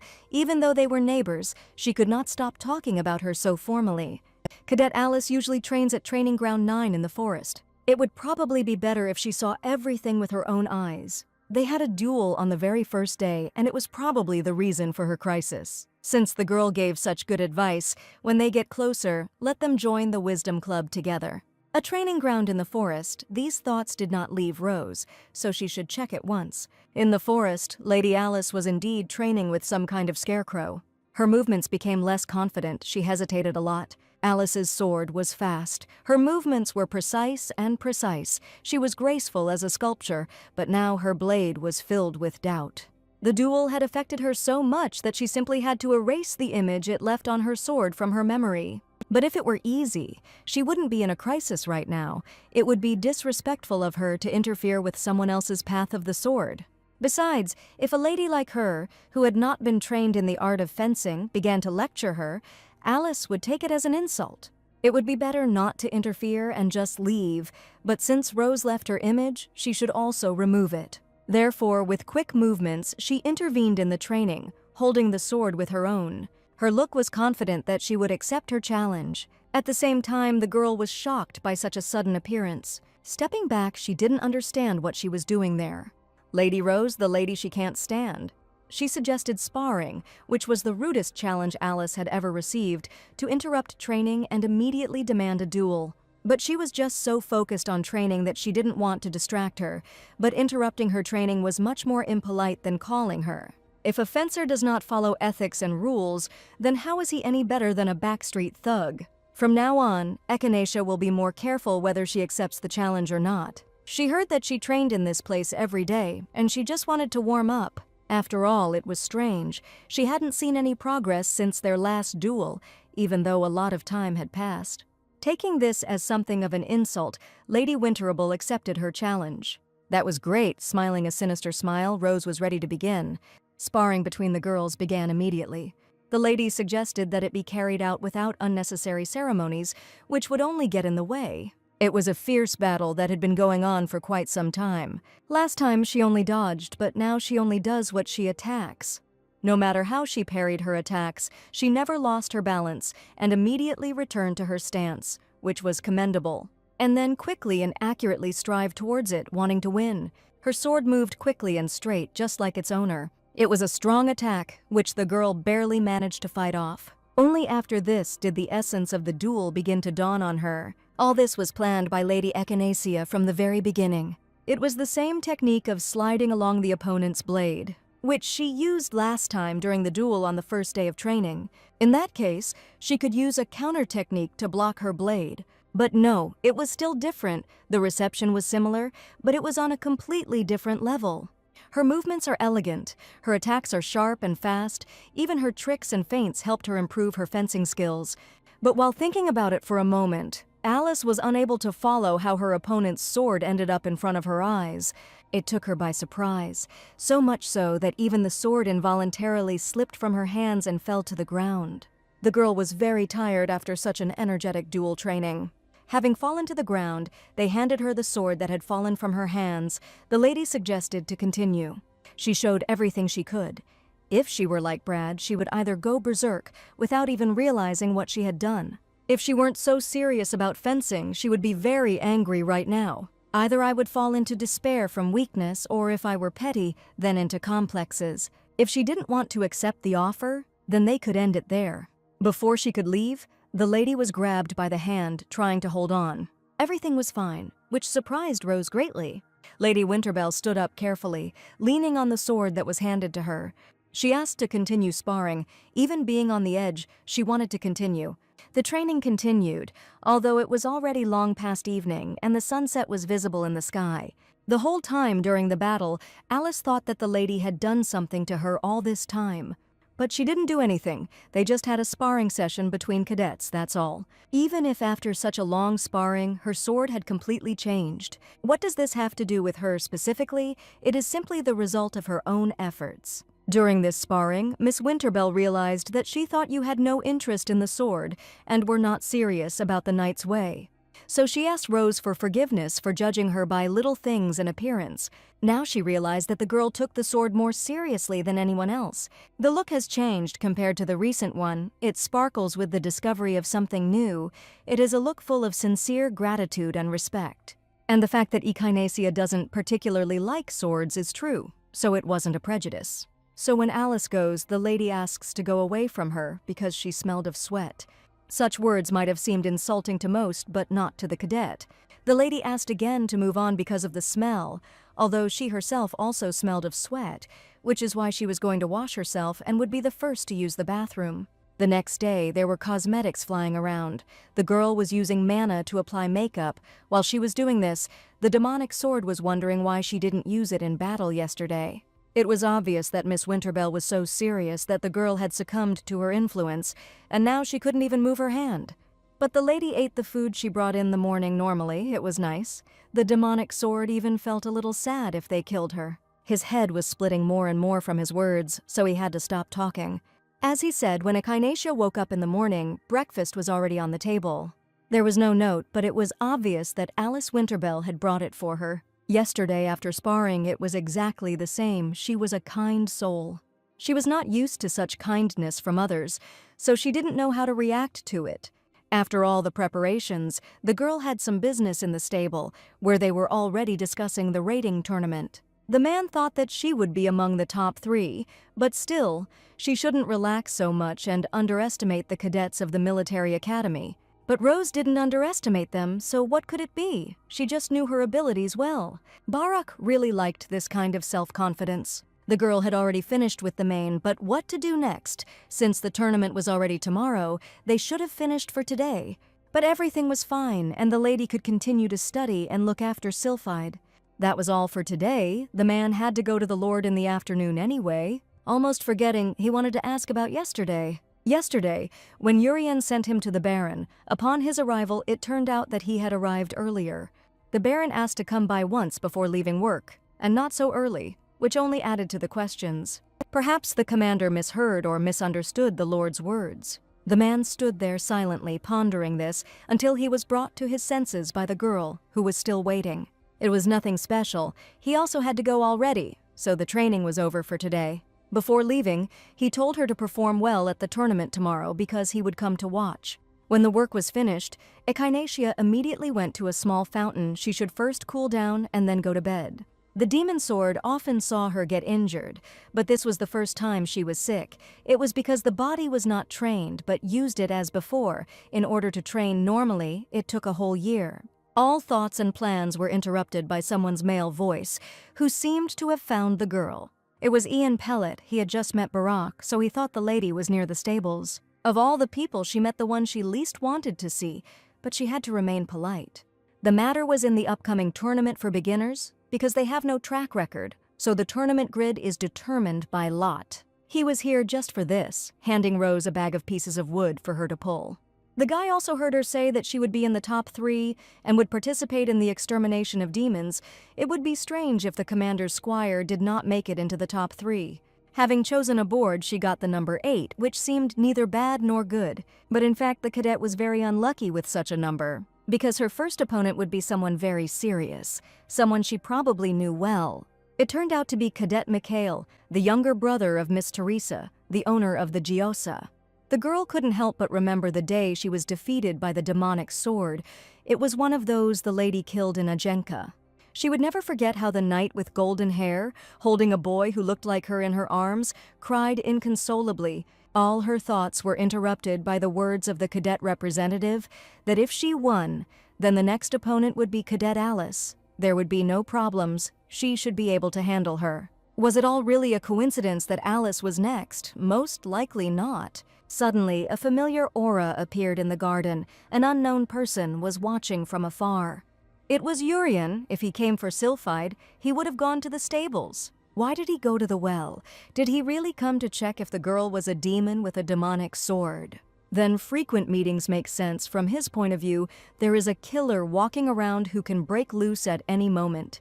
But if he has no memories, then this is indeed, as he said, his personal interest. If suddenly, as he said, just since last year's holiday, the man has been personally watching her. Such romantic stories don't happen in real life. My head is completely spinning from fatigue. Cadet Echinacea wasn't listening to Ian at all, so he tried to somehow get her attention back. Finally catching her attention, he said that Cadet Brad wanted to apologize to the lady. It seems that he had done something wrong to her during their first meeting, so he asked her to arrange a meeting to apologize. Of course, she could have easily refused. There is no obligation to accept an apology just because someone wants to apologize. But Rose didn't think this guy wanted to repent. What kind of game was this?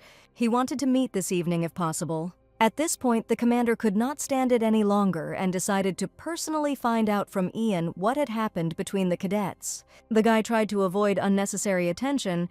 It was just a small quarrel between cadets, and that's all. Realizing that he wouldn't tell him anything, Urian decided to ask the girl directly about it. Cadet Echinacea was a little shocked by this question. There was no need to report to Jurian what Ian Pellet and Brad were up to. That was a private matter. Besides, she is not close enough to the man to tell such details. If he wants to apologize so much, then let him come personally and find her. In the commander's opinion, the representative was unlikely to have any more business with Cadet Echinacea. The guy didn't expect this, but the man was serious. He needed to talk to the cadet.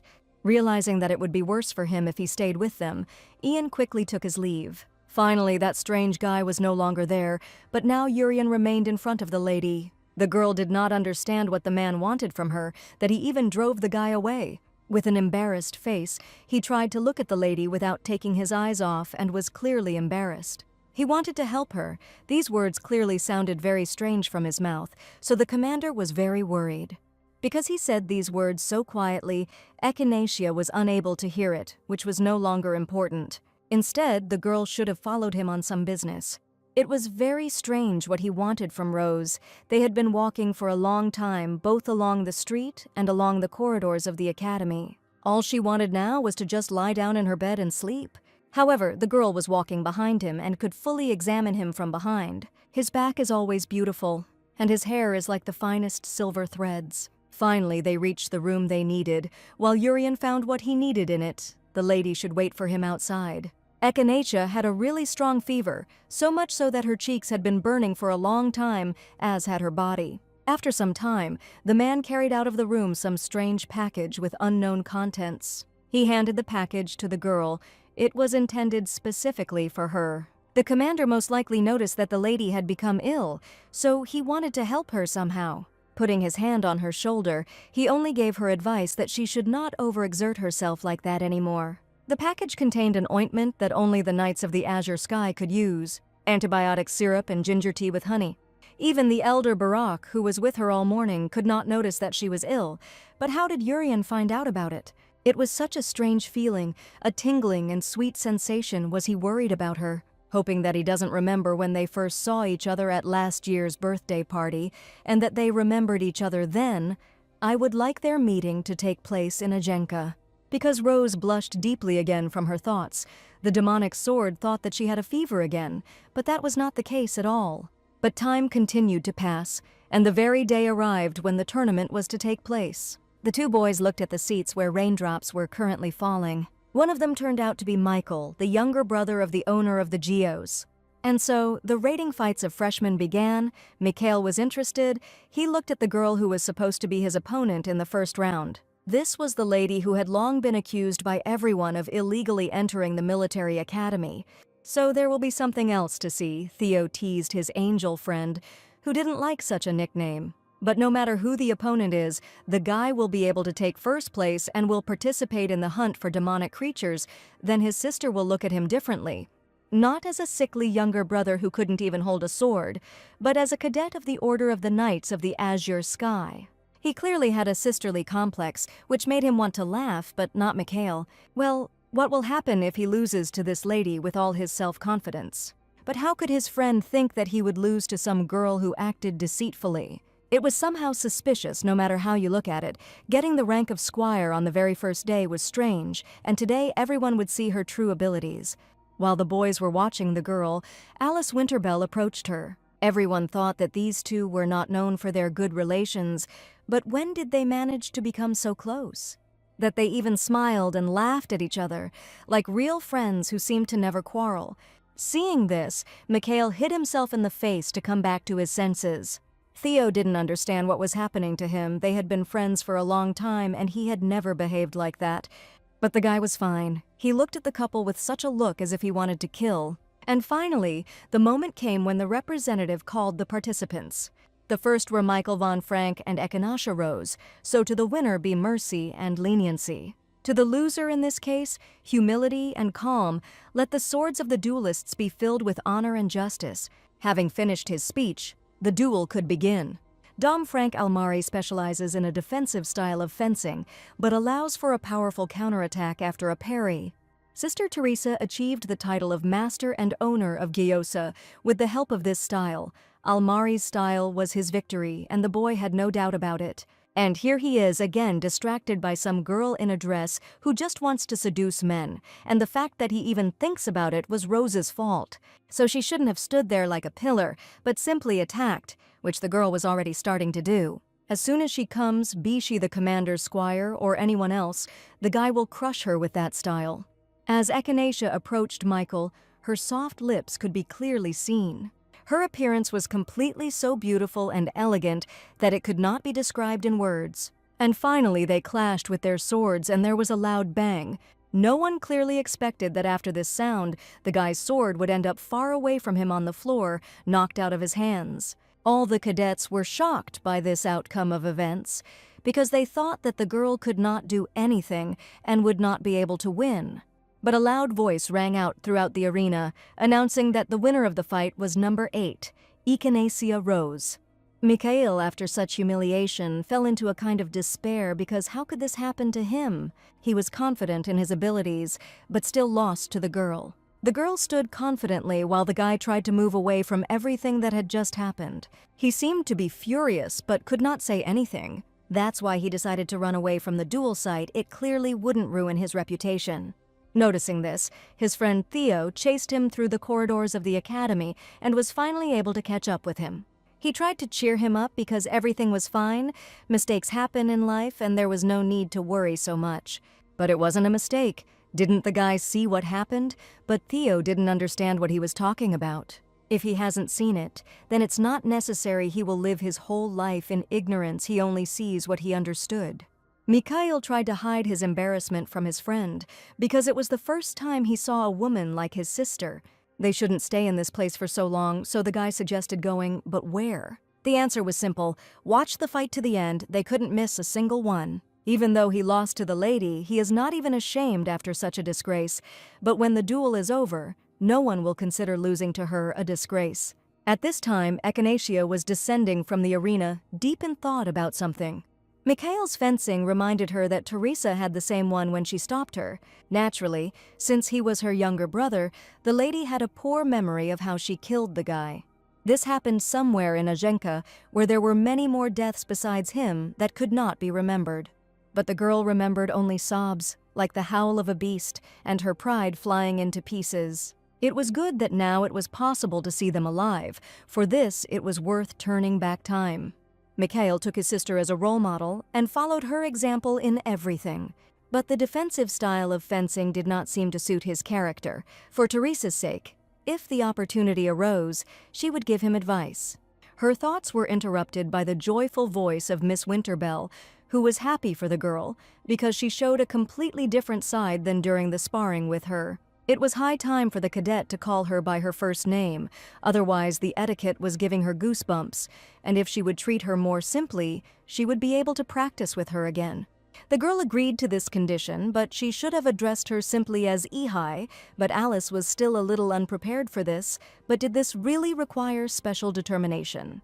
Remembering that they would fight together in the second round, the girl beamed because she had been waiting for this moment since the day of the draw. This was a bit problematic because the lady wanted to get it over with quickly and quietly. But unfortunately, she won't be able to do it again. During the duel, Rose continued to show off her new techniques and didn't forget her old ones.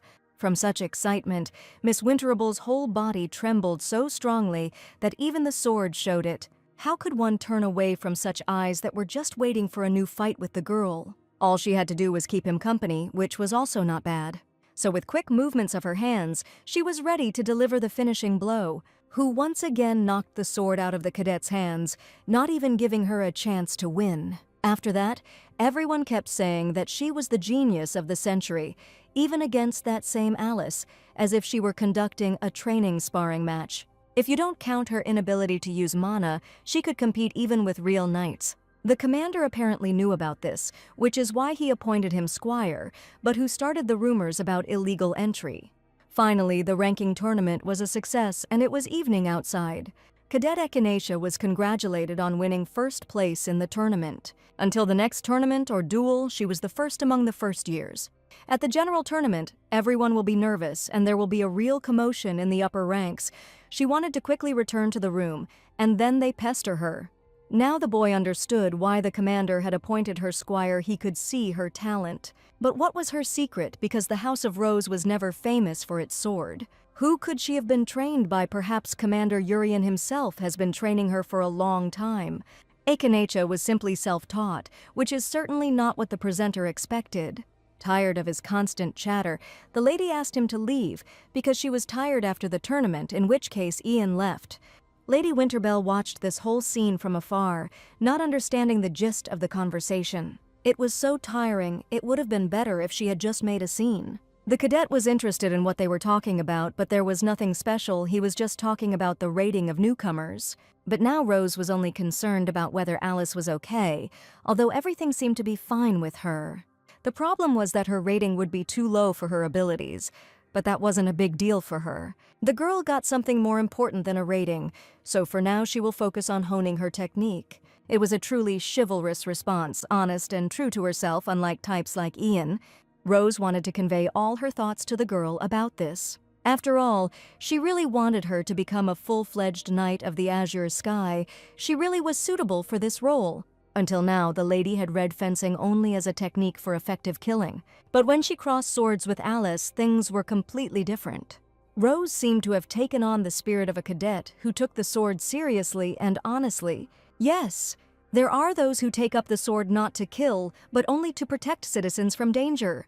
Just as there are those who take up the sword for self-improvement, regardless of others. If she needs it, the girl can turn to her for sparring at any time. After all, it will only be a joy to cross swords with her. These words touched Miss Winterbell's soul deeply, as if she had been waiting for these words for an eternity. She took the lady's hands in hers with such tenderness, wanting to thank her with words.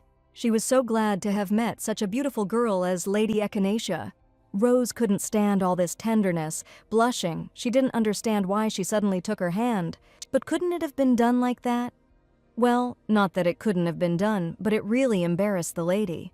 So she finally suggested going back to the room, as it was starting to get cold outside. Today the lady could also wash first, but she was going to do so even without Alice's words. When all the tournaments were held, all the cadets wanted to see the results. This time the hunt for monsters was much larger than usual. On the march, this is the commander's order. Judging by the number of people, it will be very difficult this year. I wonder what is going on in the gorge. Besides, as expected, these three became the best among the newcomers. Now it's worth looking at what they are capable of in this campaign. At this time, Lady Rose was sitting in the open-air establishment and asking why Alice had suddenly changed her mind. She said that for now she would only focus on preparing the sword, but the lady saw the name on the list of participants. She just recently fought the second place and swapped ranks with him because she didn't want to miss the chance to gain combat experience. Experience can be gained later, so why rush with this approach? But the girl did not want to miss the first trip with Ehi. But she said that she could train with her at any time, and training and a real fight were completely different things. While they were discussing this topic so heatedly, a man approached them and was finally able to find them. It turned out to be the Elder Barak. He came to praise Rose for getting into the ranking, and in first place at that. Lady Alice immediately greeted the man, but there was no need for such formalities. He must have had some business with them, but nothing special. Seeing the announcement, he just came to tell them to prepare well. As good as they are, this is the first real fight for both of them, and with monsters at that. As far as she knew, the Azure Sky Knights usually sent out students on request, but this approach seemed different. Everything was correct. The Knights of the Azure Sky every spring, in addition to the usual tasks, choose a region where monsters are especially active and carry out a cleanup. At the same time demonstrating strength, the destination was the White Raven Gorge, the very place where it became a battlefield last summer. The gorge is located on the border, it was used for ambushes, and therefore many soldiers died. Places where many people have died soon become lairs of monsters. In the past life, the Knights of the Azure Sky were destroyed, and the country suffered greatly from monster attacks. This time the commander and 3 owners of the GIOs will be participating. This is a good opportunity for them to gain experience, so it is better to keep up. And of course, the man also felt the purge, because he was the squire of the deputy commander. That's what Echinacea thought. Something would definitely happen on this trip. She needed to make sure that the people she knew, including these 2, didn't die. And also, we need to find out if there are any owners of the GIOs who remember the erased past. On the 12th of May, 1629th year of the Sacred Era, the entrance to the White Crow Gorge began. Once most of the tents were up, Rose learned that she had been assigned to Commander Urian. But what was there to be surprised about? She was his squire, and there were only 8 days left until the end of her probationary period, so it was natural. On this campaign, she should stay close to the Lord and help him in everything. The Demon Sword was glad about this outcome, because now she would be able to keep an eye on him from a very close distance. The squire must pitch his tent next to the lord's. It was probably the first time she pitched it, so Barak will help the lady with this. He shouldn't have bothered so much, but the man was already dragging the tent. It would only take 30 minutes. But the girl really could have put it up herself. All the cadets were already whispering about it, that the lady apparently didn't like hard work. Such attention is completely inappropriate. If other owners of the Hyosa see it, it will be worse than ever. A red-haired man approached them, noticing how Barak was helping the girl. Passionate love on the battlefield, it was so sweet. The man clearly didn't expect someone to come up to him from behind. After all, he was just helping the younger one. He had long ago understood from his voice who that man was. This is one of the owners of the Geos, Lord Dietrich. Hearing one name, Echinacea immediately realized that her fears had become reality. She remembered that red hair, finally fully realizing that it was Dietrich Sarua. Dietrich escaped while Teresa tried to stop her in order to convey the news about Ayenka to Urian. But Rose caught up with the guy, even though he was already on horseback far from the academy. And since she was here, it means Teresa couldn't stop her and died. So the girl will die on this spot. The man seemed to go crazy after this. They fought in a fierce battle, not for life, but to the death. His distorted face, his screams and groans, all of this was deeply imprinted in the lady's memory. The look on her face when she killed him was a horrible sight. The memory of his blood mixing with Teresa's dried blood is still vivid, but now it was necessary to calm down and take a closer look at the situation. His sword was a normal rapier. If he had awakened his Josa, it would be with him now. This means that now Dietrich is not the owner of the Gyasa.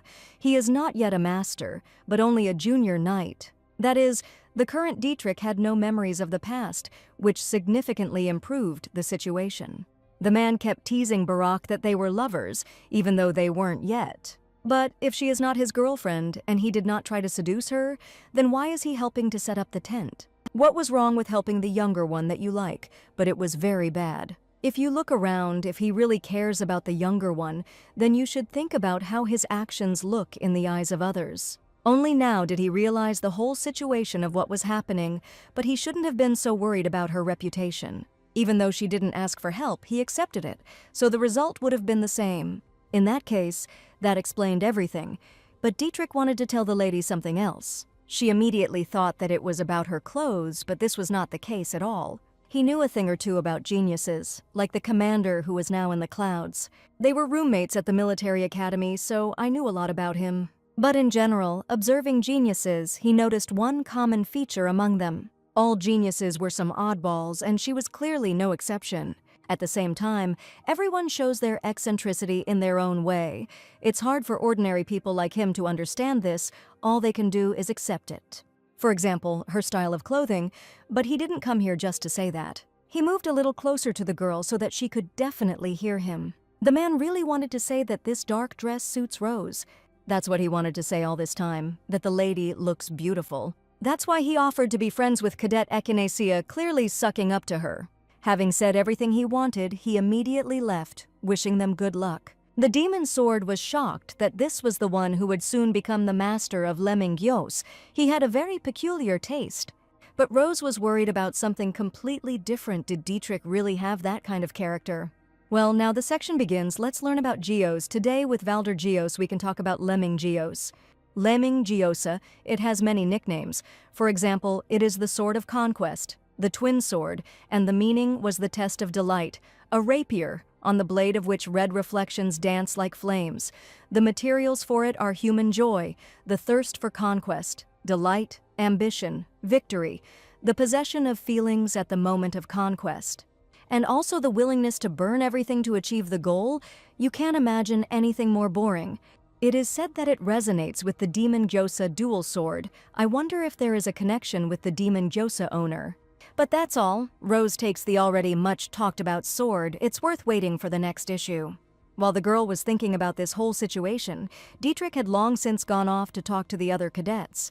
For her, it was like a storm had passed through, and not a conversation with a man. Only after this was Barak able to approach Echinacea with an apology. He wanted to help her so much that he didn't even pay attention to how it looked from the outside and how it would affect her reputation. But everything was really fine. He shouldn't blame himself so much for it.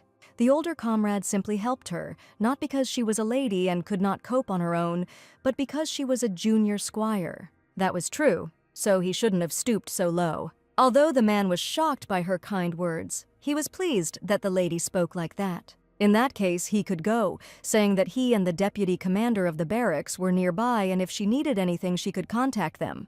Well, Rose had to get to work and finally set up her tent. Once I started working, it was difficult but possible, even though a lot of time had passed. As soon as she set up the tent, it was deep night and torches could be seen outside near the tents. At this time, Echinacea was sitting in her room and looking at Urian's cloak, which he had lent her long ago. Even the demon sword didn't understand why she looked at him for so long and did nothing else. The lady wanted to return the commander's cloak today. She was finally going to meet him. What a wonder. But the girl definitely won't dare to do this, so she'll go late at night. Urian had not yet returned to his tent, which was to the girl's advantage. In that case, she should have left the cloak on the bed as quickly as possible and gone to her room. Sneaking around like a mouse wasn't the sword's style, but what could she do? She couldn't meet him anymore. Having reached the right tent, the lady carefully opened it, hoping that there was no one there. But to her horror, her plans did not go at all as the girl expected and planned. There was someone in the barracks thanks to the moon, which illuminated the entire street and fell into the tent. You could see a silhouette. This aura, it was Uriana. She relaxed in vain. She should have checked first if there was anyone inside. Realizing that someone had entered the barracks, the man immediately lit the candles that stood next to him. He saw Cadet Echinacea, who was clearly frightened by what was happening. But he was more interested in what business she had come for at such a late hour. The girl tried for a long time to answer this question because she was still perplexed.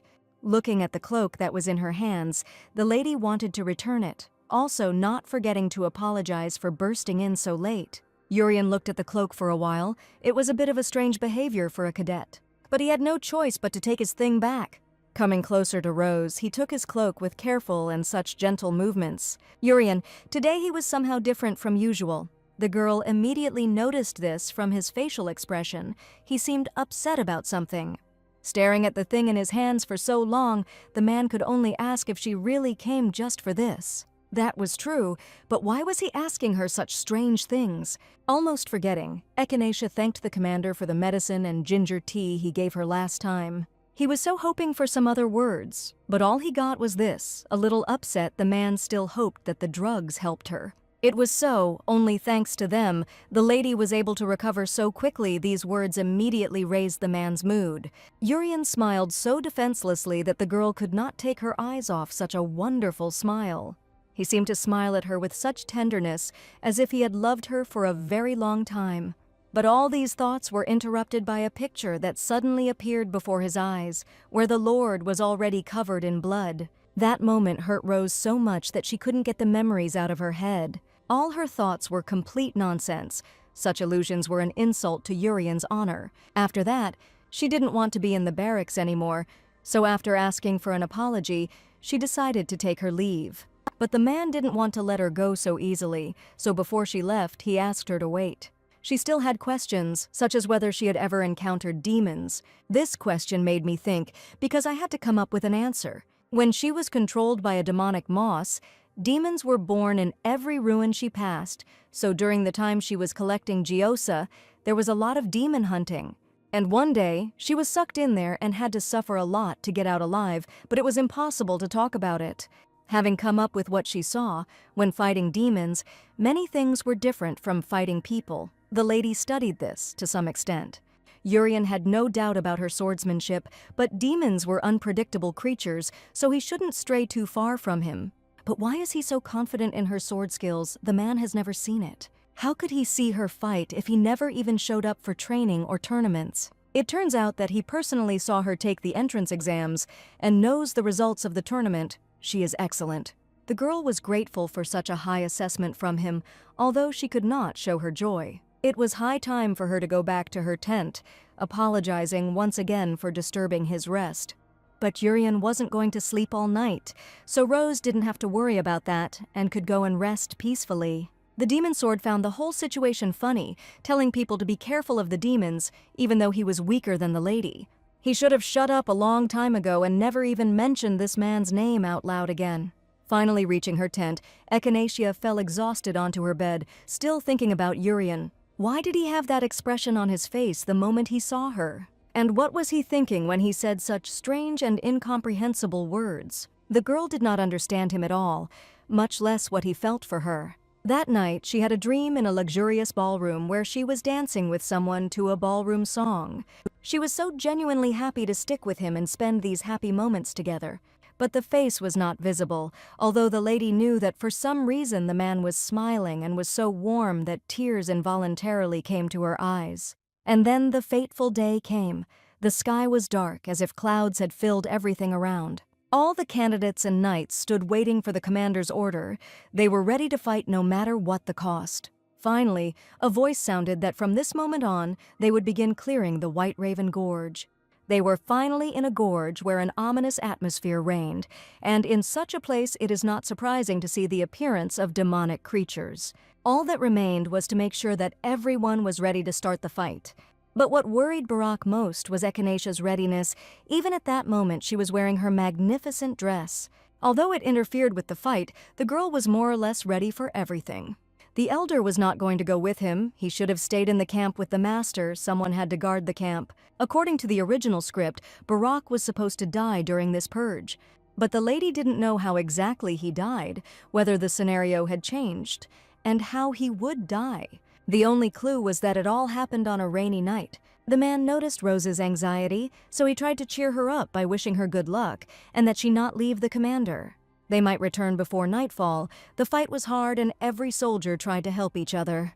The monsters fell one after another, and this was thanks to such a large number of people. But there were still too many monsters, and it seemed the battle was brutal. They say the enemies were doused with boiling oil. No wonder there are so many demonic creatures in this place. Well, no matter how many of them there are, in front of the master they are just walking scarecrows. Even if he is attacked by a large number of these creatures, he will still be able to fight back. This was the situation now. The man was confident in his strength and was preparing to deliver just one blow. This blow was supposed to crush all enemies before him. Rapid mana energy flowed from one monster to another, destroying them into dust and ashes. All attention was focused on Urian. His attacks were precise and flawless.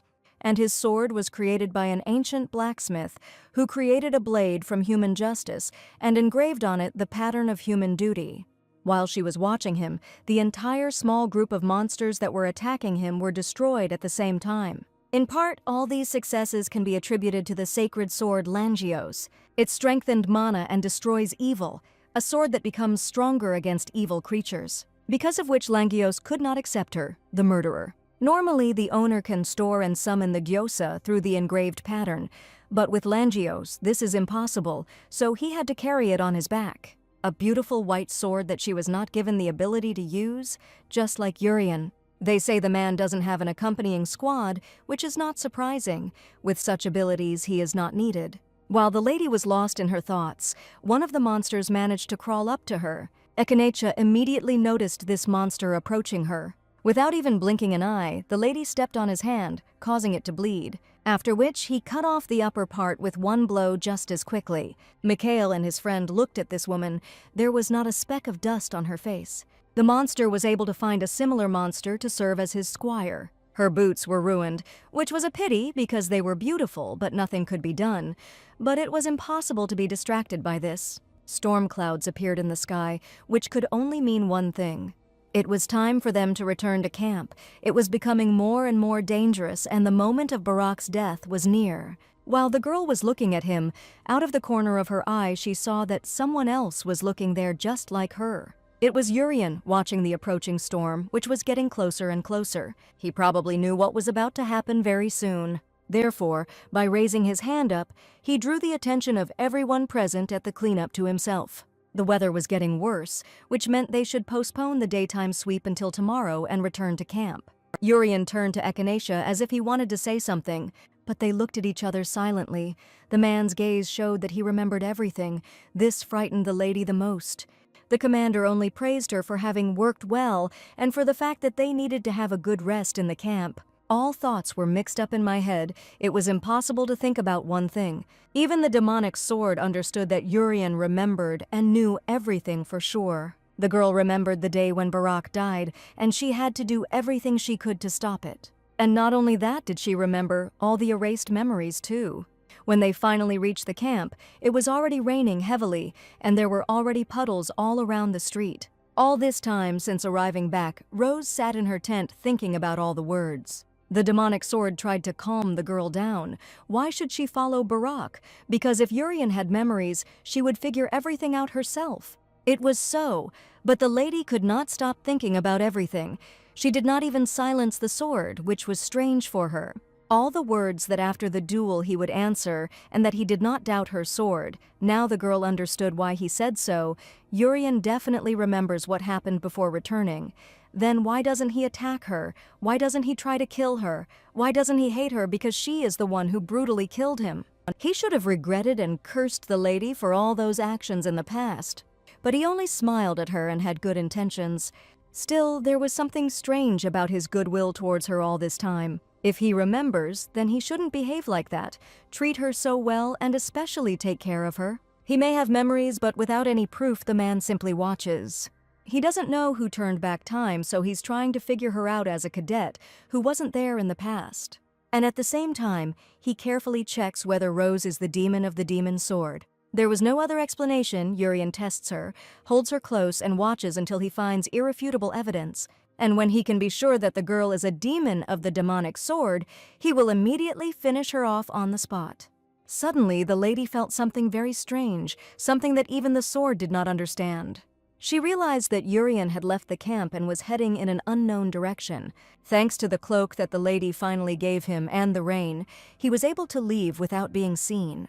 Without thinking for a second, the girl decided to follow him in order to find out where he was heading. But what if they are noticed? They are not noticed. Echinacea will specifically hide the aura with the help of mana for this. After these words, she began to put her plan into reality. Everything was done. With this approach, even Urian would not be able to notice them. Is it necessary to go so far that if something happens to the camp while they are gone? Rose didn't intend to follow too far. The fact that he was leaving the barracks now was probably no accident. So now was the time to figure out his goals, even in this situation. They had been walking for a very long time and had gone somewhere far from the camp, but the man still did not stop. Even the demonic sword was curious about why this guy returned to the gorge. Perhaps out of boredom, he decided to hunt demons without everyone else. Why, in his opinion, is Urian like this when he came here for completely different purposes? It seemed like he was searching for something, feeling all the rocks along the way, looking for something important to him. And finally, he felt what he had been looking for all this time, as soon as he came to the gorge. This was definitely the place. His eyes showed confidence in his actions.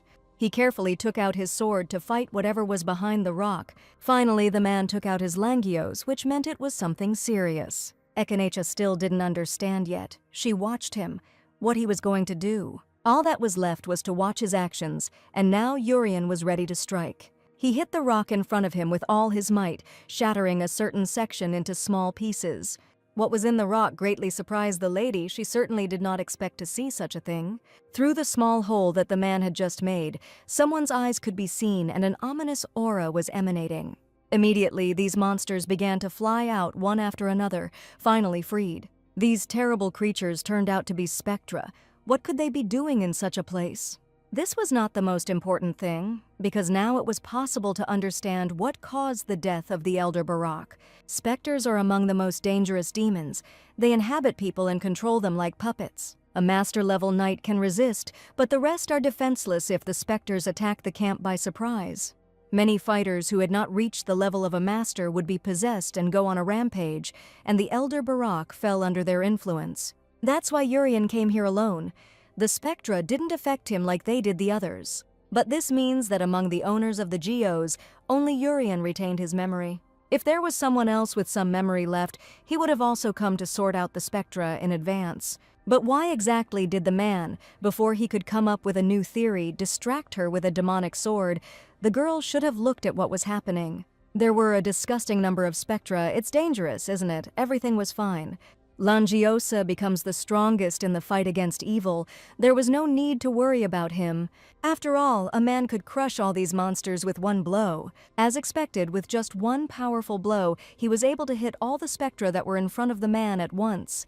Langiosa and Urian himself were excellent in this, albeit short, battle. It was impossible to take your eyes off him, he was too beautiful in this form. Having seen enough, it was high time to return, because the matter was already finished. Thank God the specters are gone, so neither Barak nor anyone else will die at their hands.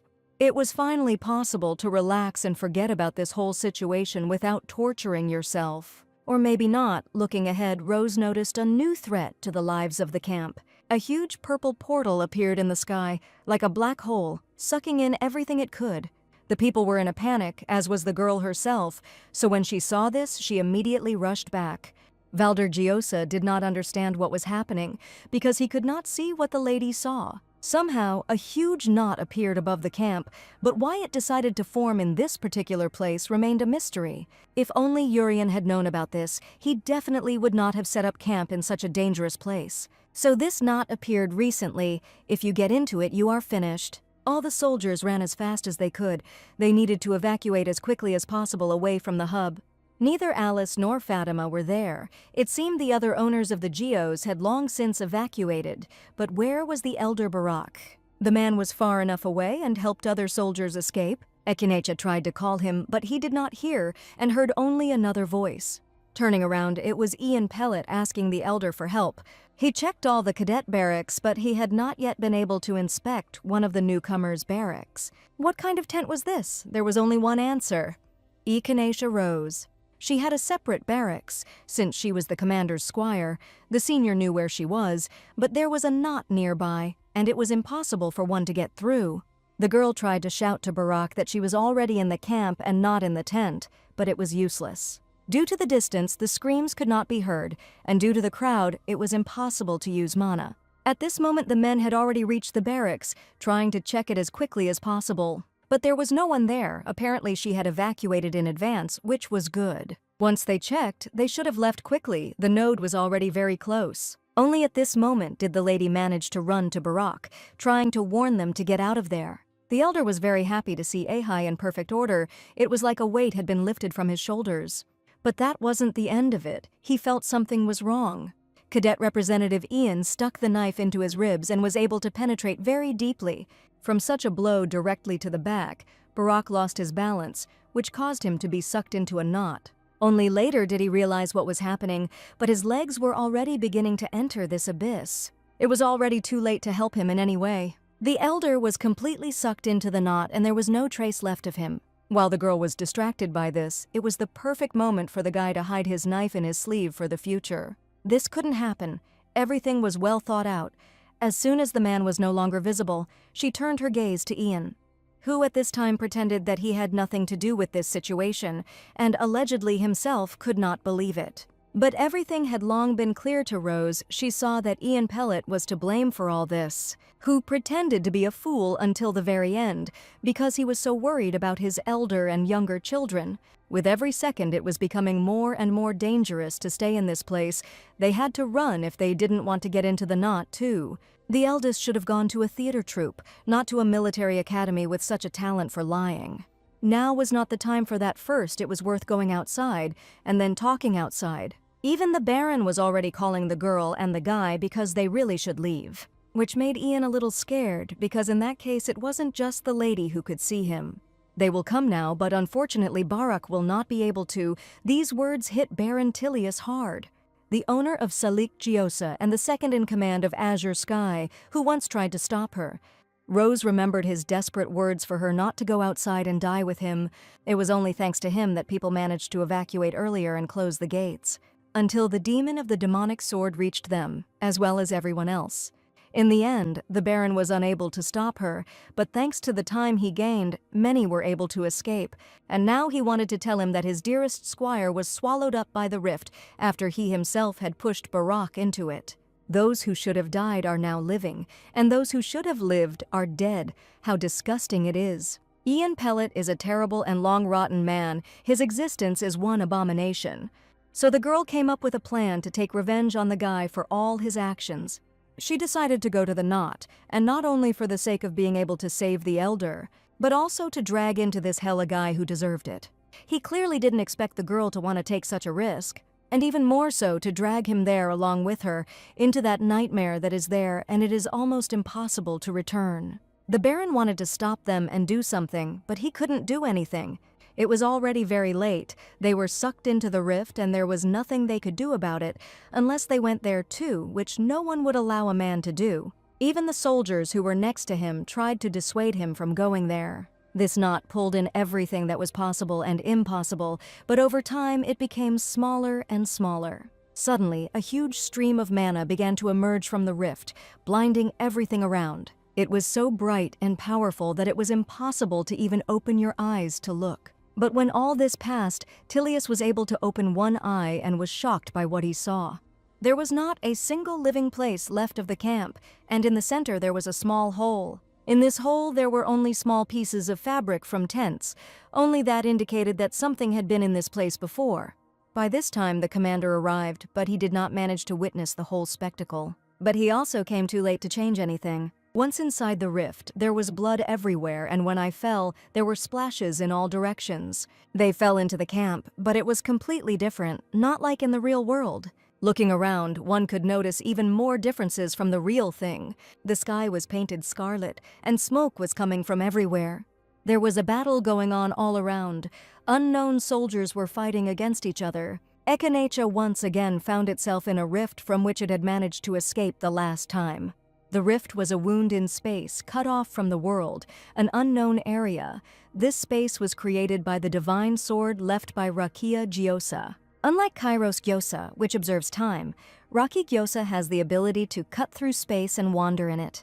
Although the sword's shape is unknown and not recorded, the places where Rakia Gyos walked become cracks, proving its existence. In this place, the demonic sword felt great, which is not surprising, because this rift appeared over the battlefield. Finally, the guy whom the lady had dragged into this place came to his senses, and he was clearly alarmed because he did not understand where he was and why everything around him had changed so much. They were inside the knot, even if it looked like they weren't because of all the tents. After all, what the space inside it becomes depends on the conditions in which it arose. Reikis Gios does not create a new space, but cuts off and isolates the already existing one. The girl knew everything, and therefore deliberately dragged Ian into the rift. What was she thinking when she did this? The lady must have gone crazy. All these shouts only distracted her from her thoughts, and it would be better for him to remain silent. What was wrong with this girl? From her look, it was impossible to recognize the same Echinacea Rose that he knew. It was as if she had become a completely different person, cold and cruel. The lady finally decided to voice her thoughts. She had been thinking all this time about whether to kill the guy with her own hands or leave it to the elder Barak. In general, the girl did not like killing people, no matter who they were, having already seen enough of it. I just wanted to live peacefully, wear beautiful clothes, eat delicious food, live like an ordinary person with those I love. Do not kill anyone and do not be threatened by anyone. But is it worth considering as a human someone who is difficult to even call a human? Even the demonic sword wanted its owner to use it quickly. There was no one in the rift anyway, and there was no need to be afraid. Perhaps he was right this time. Rose would do it. Dragging Pellet along with her while she looked for the elder would be hard, and it could be difficult inside the rift. It would be better if the guy was hunting her, in which case she would laugh and leave him alone. Whatever he did to her, the girl would have tolerated it, but she will not forgive those who touch others. But what Ian did, the guy still tried to play the boy who did not even lift a finger. It looks like there was some kind of misunderstanding, but now it's more important to think about how to get out of here. But no, the elder now had another, much larger problem than getting out. Therefore, the lady will ask the last question, whether he is capable of repentance and change. This was too difficult a question for Ian, which led him astray. The lady was serious in her words and would not leave him alone until she received an answer. Having decided to play until the end, the boy did not understand what the younger one was talking about. It seemed that she had seriously misunderstood something, trying to fool the lady into thinking it was just an accident. That's how it was, but even these words couldn't fool Rose's head. She knew that he wanted to finish her off. As she thought, the elder one would never change, even if he tried. The knife with which the guy tried to kill the lady fell to the ground, completely covered in blood. He should have stopped wearing his mask of innocence and shown his true face. Where did this girl get such strength from? He still didn't know a lot about her, and was unlikely to find out. The only question that remained was why he did all this, why he treated the elder Barak like that. There was no point in hiding my true, selfish, and terrible self. In his opinion, the girl was crazy. She should let him go right now, otherwise she wouldn't live. But what could he do to her, right? Nothing. Echinacea was tired of listening to that disgusting voice. He should have shut up a long time ago, because they were inside the node, and here there are full of monsters, and who knows what might appear. Thinking that he had finally realized the whole situation around him, one could let him go. But the question remained unanswered: why did he do all these abominations? If his reasons seem compelling, maybe Rose will spare the boy. The guy didn't want to listen to the girl, furiously calling her crazy and a monster, which is partly true. The lady was glad that the elder had become much more frank, but he still did not understand the situation. Ian knew perfectly well why he had pushed Barack into the knot. The reason was simple. It wasn't fair to him, which made him even more angry. He went out of his way to please these arrogant knights, was a representative, carried out all duties. And some desert vagabond, not even a temporary squire, became the squire of the deputy commander. And some ill-fated girl in dresses, from the first day, becomes the squire of the commander himself. Some slackers just took what should have been a guy. It's unfair. That was the whole reason, the usual envy, because of which he pushed the elder into a knot. Was that all? In her opinion, all of Pellet's efforts were nothing, just a waste of time.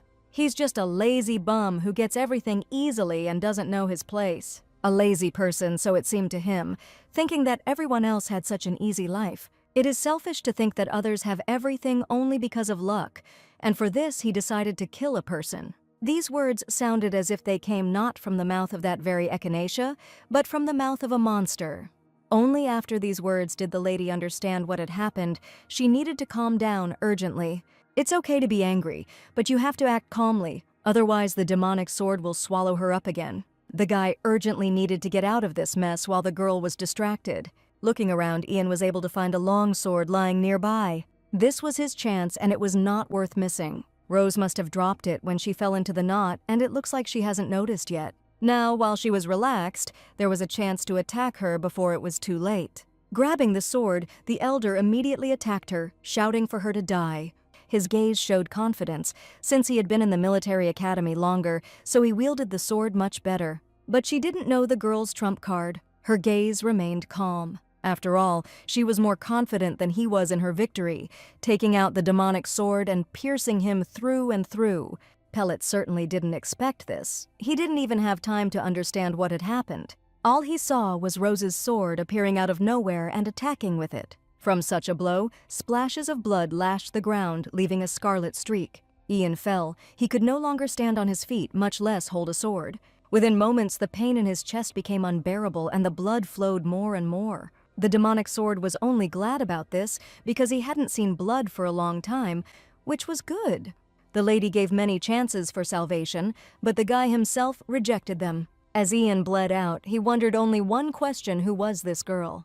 But he will never know about this. His body no longer listened to him, and too much blood had flowed out. And again, a man died at her hands again. This is something that the lady did not want to do anymore in her new life. There was nothing that could be changed, and the demonic sword only rejoiced at the new murder, not only because of the sight of blood, but also because Rose's thirst had subsided a little, although she wasn't sure if it made her feel any better. Sword had already begun to think that she regretted what she had done, but that was not the point. But then what? The answer was simple. Echinacea finally revised its principles. Principles on how to live on. It's probably for the best. If the elder Barack had been here instead of her, he would hardly have survived. Valder Giosa said that there would be no second chance. Now the dead cannot be resurrected. Just like in her past life, she could not lose her dear people, so now she must take the sword to protect them. If someone attacks her, the girl can show mercy, but if someone harms her loved ones, she will never forgive this, because she has no right to lose anyone else. What kind of nonsense was she talking? The damned sword didn't even understand a word of her dialogue. How could he know about this? Now all that was left was to find the elder Barack. He couldn't go far. Trying to look around, Rose only now realized what kind of monsters had been surrounding them all this time. Not only did the soldiers fight against each other, but also the huge giants devoured everyone around them. There were too many of them. All that was left was to hope that the eldest was okay. To do this, one could try to sense his presence using mana. Luckily, the elder one was not far away.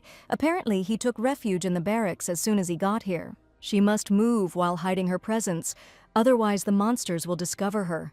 Finally, Echinacea reached the right tent. Opening it, Rose wanted to call the elder, but before she could do this, a sword was pressed to her throat, which barely managed to stop. Only then did the man realize who was standing in front of him, and it was the younger Echinacea Rose. He expected to meet anyone but a girl, especially in such a place. To the lady it seemed like something natural, and he shouldn't have been so surprised.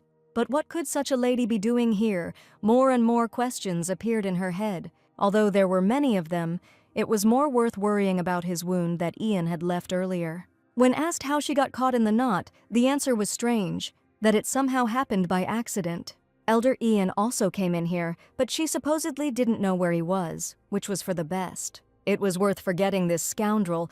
Now there was no time to look for him everywhere. For now, given what was going on outside, they had to hide. After all, there was complete chaos outside, and if they were noticed, they would definitely be in trouble. But the soldiers who fought so fiercely were not the worst thing in this picture.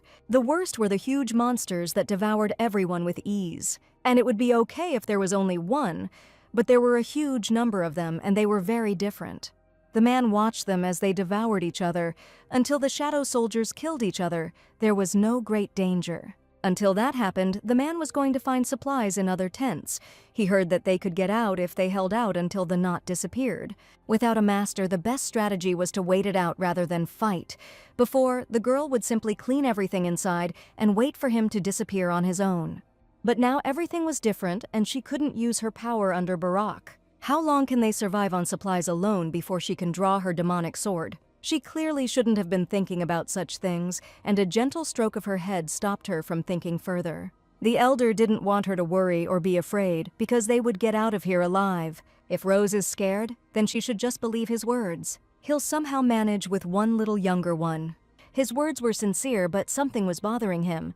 The man's hands were tense. Even though he spoke so confidently, his body did not obey. In fact, he was very nervous, and yet the elder one smiles to calm her down. He was too worried about the lady, since he himself did not believe in himself, and spoke such desperate but confident words. This picture and the realization of everything only made Echinacea happier.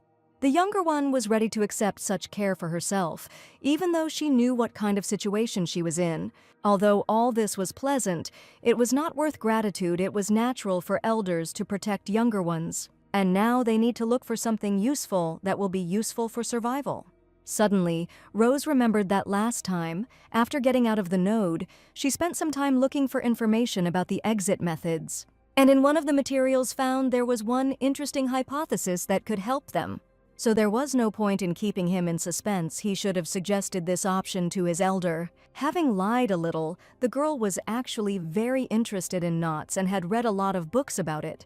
Although this is just a hypothesis, it was worth proposing. A knot always has a starting point. When Rakyogyos cut space, this is the point from which the cut itself begins. That book claimed that the point of origin was the place where you connected with the real world. The node returns to its original state after a certain time. This means that he was not completely separated from the world. If we consider the disappearance of a node as the healing of a wound inflicted by Rakyogyos, then the starting point should heal first. This also meant that the starting point was closest to the real world. They might be able to get out through it, that was true, but there was a more serious problem. It still had to be found, but if Barak saw how the knot was formed, then it was easy as pie. Unfortunately, no. When he heard the alarm, it had already grown, but it seemed to have started in the air in the very center of the camp. Then there is a high probability that she is right there. They urgently needed to check the center of the camp. Good idea. Even if they just wait, the node will start to open from there, and when they get out, it will only be thanks to Rose. The blow of joy that was dealt at that moment turned out to be too strong. The man could not calculate the force. But now was not the time for reproaches. They needed to look for a starting point. In all his joy, he didn't even notice that Ihai, surprisingly, didn't panic at all in such a situation. Although Barak put on a brave face in front of her, they say that very few managed to escape from the knot alive. Whether they would be able to get out in that case with their abilities, it sounded like something unrealistic. The man's conscience for his behavior devoured him, and he could not help but ask the lady, Why wasn't she scared, even though there were the most terrible monsters around? This question involuntarily slipped out of my mouth, but I can't take my words back. It was awkward because she was probably just as afraid as he was, but she just didn't show it. But that wasn't the case. The girl was not afraid of everything that happened because Barack promised to protect her. And she believed him, so she wasn't worried about what he might think. He should have trusted Rose just as much as she trusted him. Ekanacha's words sounded like bright rays of the sun that illuminated all the darkness. Confidence and charm swept away all the fear that the man once had. They promised each other to get out of this difficult situation together. But when they went outside, it turned out that there were almost no shadow soldiers left. And it looks like they can't just get through this way now. They had to come up with another plan, which the girl already had. She just needed to take the necessary materials. One of them turned out to be a sheet that was lying on a barracks bed. They had to use her because they had no other choice. But what was Rose going to do with it? Clearly not throw it on herself and just walk away. It is worth transferring to the real world, where only ruins remain from the site of the node. Commander Urian had just returned from his night raid into the gorge and still did not fully understand what was happening. He was only worried about Echinacea, where she was and what was happening to her now. But the news was not the best, unfortunately. She was swallowed by a rift. They have not yet found a way to find the separated rift or penetrate inside. All that was left was to wait for the debris to fall out on its own and hope that everyone who was sucked in would survive. Although the deputy himself was worried about his squire, looking at the man, one could notice something. After all, since the time when Urian was an ordinary cadet, and still, when he became commander all these long 9 years, he saw him like this for the first time. He was always so calm and cold, never showing even the slightest emotion. Right now, he seemed about to collapse. He was so shocked and his grief was understandable. But who was Echinacea to the commander then, that he looked so depressed at that moment? At this point in the knot, Barack was still trying to understand the girl's plan. After all, no ideas came to mind about what she was going to do with an ordinary sheet. The answer was obvious. The lady was going to crumple up the pieces of fabric and set them on fire. Demons usually show interest in fire because they know that there may be people near it. It was a great idea for a decoy. Where did she learn that? It looked more like a mercenary trick. Rose had seen the knights of their house do it, but she would never admit that she learned it when she was collecting gyoza. After a while, everything was ready. By this point, there were almost no shadows left. And then the first fiery projectile flew, which was able to attract one of the monsters. And all the others flew after him. With such numbers, they were able to attract all the monsters. Seeing the fire, as the girl said, they immediately ran after them, trying to catch up. Once all the monsters had fled, it was a great time to go out. As they ran, Echinacea remembered that her and Urian's tents were in the center of the camp. Not forgetting to pay attention to the sky, because they were already almost at their destination, the lady noticed something. The elder one should have taken a look at this, because something was visible in the sky, although poorly. They stopped specifically for this purpose, trying to make it out. That strange thing in the sky that looked like lightning could have been the very entry point to the rift. They had done the first thing, but now what? They had to try to touch it. They couldn't just stand there and watch. But the question remained how to get there. It seemed to be as tall as a 2-story building. The worst part was that Rose couldn't use mana to touch the elder. It was necessary to come up with another plan, and Barack was able to find this plan. He took out a flag from somewhere. It was clearly some kind of honor for the camp. But what the man wanted to do with it was clearly not to stand and wave at the monsters, drawing attention to himself. Thanks to the flag, if she climbs, she will be able to reach. The lady was more embarrassed by the fact that she was heavy, but there was no need to worry about that either. He would be able to support her. It seems that although she knew he had impressive muscles, she didn't think he was that big. In that case, the girl was counting on him. Once she was in the right position, Barack lifted her up, hoping she would reach him. It was hard, but he had to cope with this task, because there would hardly be a second chance. Once high enough, it would be worth checking for demons first. Luckily, they were still distracted by the fireballs, which were slowly dying out. And now, the girl was at the right height. The man was worried about her. First, it was worth touching with the sword, and not with his hand. The fear grew stronger. Would they be able to get out through such a small gap? There was nothing left to do but check. It was risky, but necessary. Plucking up her courage, Rose carefully touched the tip of her sword to the crack. But unfortunately, no one could foresee the consequences that awaited them further. What the lady saw scared her the most. All those monsters that had previously turned their backs to them were now looking at them with their glowing eyes. They felt the lady's actions, which caused them to run at full speed straight towards them. Barack also noticed such a sharp change in the situation, his heart began to beat faster and faster. Ahai had to jump quickly because they needed to get away as quickly as possible. She obeyed him, and without a single drop of doubt jumped towards the man. Even though it looked great, they had to run before the monsters got them. There were at least 100 of them, and they were all running right behind them, keeping up. The girl tried to tell him to let go, but Barack didn't listen to her. He was faster in all respects. They just had to hide. This is unlikely to work, because at this rate the monsters will soon catch up and leave no living place. There was nothing to be done. Echinacea should have used the demonic sword in such a situation, but definitely not in front of the eldest. She should have taken care of him first. The lady had to use the technique on him, hitting him right on the neck, hoping that he would forgive her. After such a precise blow, Barack began to lose consciousness. He hardly expected this. Falling unconscious, he still held Ahai, his body too heavy for her. Of course, with such muscles, but what will the owner do in that case? Once the lady had lifted the man onto her back, she had to carry him to the edge of the rift. Although the rift appears to be endless, it is actually limited to the area that has separated from the real world. Finally, the demonic sword remembered this. They found it in the rift of the temple, where the mistress suffered. The girl was able to carry Barack's body to the edge, where he would be safe. It seemed like all the demons from the rift were gathering here, so it was necessary to act quickly. But the clothes she was wearing were too luxurious for fighting them. There was nothing left to do but tear it up for greater efficiency. Having done everything that was necessary, Rose borrowed the elder's weapon. More and more monsters became visible, which made it even disgusting. They all had to be killed, and Valder Giosa would help Echinacea with this. While there was still time, the lady put away her gloves and the sword borrowed from Barack. The girl had to first summon the demonic sword through the mark on her hand. When she drew her sword, an ominous aura came out, growing stronger and stronger. How much time had passed since the last time he fought too? A lot of time has passed, but there are too many monsters, and Rose saw most of them for the first time.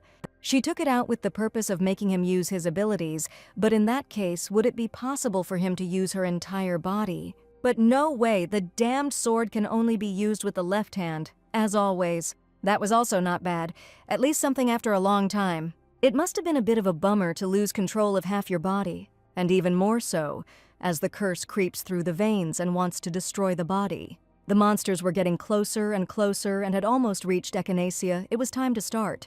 Valder Giosa could have had a blast with all the monsters. Now she won't tell him anything. After that, monster after monster, all were taken out by the demonic sword. He liked this feeling of cutting flesh, something he had been missing for so long. There were almost no small monsters left, and each time they became larger. But even such creatures were not a problem for them. With one blow, Valder was able to hit 3 monsters at once, and new ones were already running towards them, something vaguely resembling a human. The girl decided to kill them herself, which made the demonic sword angry. They were to become its prey. In that case, let him figure it out for himself, which was only a joy to him. Monster after monster all died from the demonic sword in one blow. But all those monsters that were before were too small compared to the latest ones. Valder Giosa has 2 main abilities. The first was a specialization in assassination. So with deft body movements, she delivered blow after blow even when she was in the air. This is a sword from the Gaio series of demonic swords that specializes in assassination, so the wielder of the demonic sword instinctively understands the most effective way to kill the target. And the second ability is body control. The thirst for murder, accumulating in the demonic sword, is converted into mana, and this mana is used by the cursed sword to control the owner's body. It was thanks to this ability that the demonic sword was able to control the bearer before awakening. Even before, when she had to fight against many enemies, Rose gave her left hand to the demonic sword, and thanks to this she got used to using her right hand. It was a bloody battle, but even despite that, the lady looked like a butterfly. She was elegant as she struck quickly and accurately at her next target, having cut something resembling a lizard into many separate pieces. The lady also noted that it was easier than before, although this place was not much easier than the last knot. However, that was several years ago, and during this time the skill has really improved. The monsters just couldn't end, and the demonic sword began to count everyone it killed. He had already killed the 50th since he started counting, going all out, but the lady didn't seem to say that the monsters' tongues should also come off. But he didn't care about it. The demonic sword enjoyed every kill, even though they weren't people.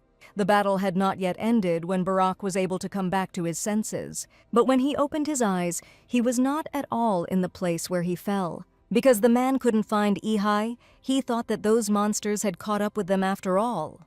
To his good fortune or misfortune, he was able to find the lady, but he clearly did not expect to see her in such a state.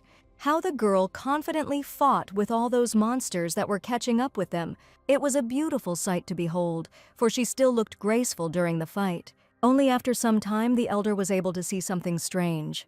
In one of her hands was the man's sword that she had borrowed earlier, but in the other hand was something much more terrible than just a sword. Namely, the demonic sword Valder Giosa, which brings only destruction. And finally Rose was able to defeat the last monster, which was the most difficult one. It was fun. The demonic sword wanted to play in the knot the same way next time, but it won't happen. The main thing now is that they were able to finish earlier than expected, and the girl should have changed her clothes before the elder woke up. But Echinacea did not yet know everything that had happened during the battle. The cursed sword noticed that Barack had already woken up. The news hit me like a blow to the heart, and I hoped until the very end that he was just joking. Unfortunately, no, and the man actually woke up quite a long time ago. But how could this happen? The lady dealt him such a blow that the man should be unconscious for at least half a day. His heart began to beat faster and faster as he saw everything. Does it matter if you saw something? You have to kill it. You can't let anyone know about it. The demonic sword sensed weakness at this moment and was able to gain control. If Barack recognized the demon sword, then it was only a matter of time before Urian found out about it. Thoughts about this were becoming more and more intense, and anxiety was reaching the brink of possibility. The girl had no choice but to grab the sword. She walked slowly towards the elder. He shouldn't know about everything. This behavior frightened him more and more, but the man hoped that he could bring her to her senses. But before he could say a word, a sword was already held to his throat. Rose could no longer think clearly. Anxiety filled her mind. The only question that worried her was how much he had managed to see. The demonic sword of Valder Giosa, a bloodthirsty blade that enslaves its owner and causes mass murder. Any squire of the azure sky knows what a cursed Giosa looks like. But Barack saw him with his own eyes for the first time, something that few people manage to do. The girl's question remained unanswered, which he managed to see. Unfortunately for her, the man saw the demonic sword, Valder Giosa. It was terrible. All plans for a quiet life could be forgotten and thrown away like trash. Echinacea didn't even know what to do with the elder in this case. Barack even felt a bit sorry for him. For some reason, he felt the need to apologize. But now he had a lot of questions. One of them was whether the owner of the Gios was really the master. That was true. More precisely, the lady had reached a level higher than the master, but now she had to figure out what to do next. She came into the knot to save the elder, pulling Ian in at the same time. And then he killed the guy who tried to kill Barack. And now she can't deal with him. If the girl was going to kill everyone in a row, she wouldn't have become a cadet. Even if the elder spreads rumors everywhere, she doesn't want to harm him. Rose wants to see him become a knight, just like Miss Winterbell. Still, she made the decision that she didn't want to kill him, despite everything. But if he doesn't keep it a secret that she is the owner of the Giosa, then the lady will have no choice. That's why he should keep it a secret. It wasn't a request, but an order. In principle, the man agrees to such conditions, but first he has several questions that worry him. First of all, why was she okay even though she wields a demonic sword, while Valder Giosa is supposed to subjugate his master? It was an obvious question that the girl couldn't answer, but as long as she didn't go crazy, she would be able to maintain self-control, so there was no need to worry. Then why did she enter the Azure Sky Order with her abilities? All for the sake of getting rid of the demonic sword, because you can get another Gios, and this is only possible in a military academy. It turns out that if Echinacea gets another Gios, she can get rid of the cursed sword. It was a lie. She could get rid of it right now. In her case, the lady could have immediately become a knight, so why wouldn't she want to? The answer was simple. A 20-year-old master looked too suspicious, so she planned to gradually show growth in skill and become a knight by the age of 23, and she became a master, also thanks to the demonic sword, so this cannot be revealed either. It was a blatant lie. If he had succeeded, it would have been a holy sword, not a demonic one. In that case, the last question remained, why did she come to the node? That it happened this way was utter nonsense. Barak had just seen her rage. Rose came on purpose. She couldn't have just accidentally gotten inside. The answer remained the same. She came because of the man, because he got into a knot. She was confident that she would survive even inside the knot. That's why she came to save. But it was an accident. The lady accidentally tripped. Don't craftsmen make mistakes? These words sounded too funny that laughter came out involuntarily. After all, it meant that she would kill him if she didn't keep the secret, which turned out to be a lie. Ahai could not tolerate such words, because she said all this seriously. Taking Barak's sword, which she had fought with earlier, she knocked him to the ground. At the same time, she put the sword to his throat, causing a small wound, which showed the seriousness of her intentions. Did this sound like a lie? The man apparently wanted to test his only life. But even after such actions of hers, the elder remained calm, although he did not expect such a reaction. He stroked the younger one's head, showing that everything was okay. After all, she didn't have to worry the man wouldn't tell anyone what he saw. She just denied it. But in any case, she saved his life. Does he really seem like the kind of person who wouldn't keep the secret of his savior? And of course he will remain silent. He won't even say anything unnecessary to the Lord. Could his words really be trusted? It was immediately obvious from his eyes that he was not lying to her and was sincere in his words. In that case, there were no more doubts, and the sword could be lowered. This time, Rose would believe his words, which were so sincere. All that was left was to apologize for the emotional wound, but the main thing was that she believed. To be honest, Barak wants to know a lot more, but that's something to talk about later. Now there was something to check, and to do that we had to go back to the starting point. There was nothing to do, so they ran to that ill-fated place. It was a shame that the younger one, whom the man wanted to protect, ended up protecting him. Moreover, he also heard death threats, but strangely, he didn't feel bad about it. Rather, watching her from the side, Echinacea looked wonderful, even in such dirty and torn clothes. Especially at that moment when she was fighting monsters, trying to save him. All those feelings that the elder had towards her seemed somehow strange. He seems to have fallen seriously in love with Lady Rose. Everything was great because now they became the ones who shared secrets, so it was a good start in all respects. As they ran to the designated place, the demonic sword tried to call out to its owner. After all, it seems he understands a little why a knot suddenly appeared. The fact is that he often saw knots under the previous owner. That man, like her, also turned back time with the help of Kairos Gios. Then perhaps the knot is connected to him. In that case, it could explain a lot and was most likely to be true. Rakio Gios and Kairo Gios, although different in nature, are still sacred swords. For example, Rakio Gios follows the distortions created by Kairos Gios. Anything is possible. In any case, she was the center of all the changes, because it is the lady who turns back time, and the more changes, the more often nodes will appear. The previous owner also tried to change this and that in the future, but at some point he began to live calmly, saying that one cannot change what is predetermined.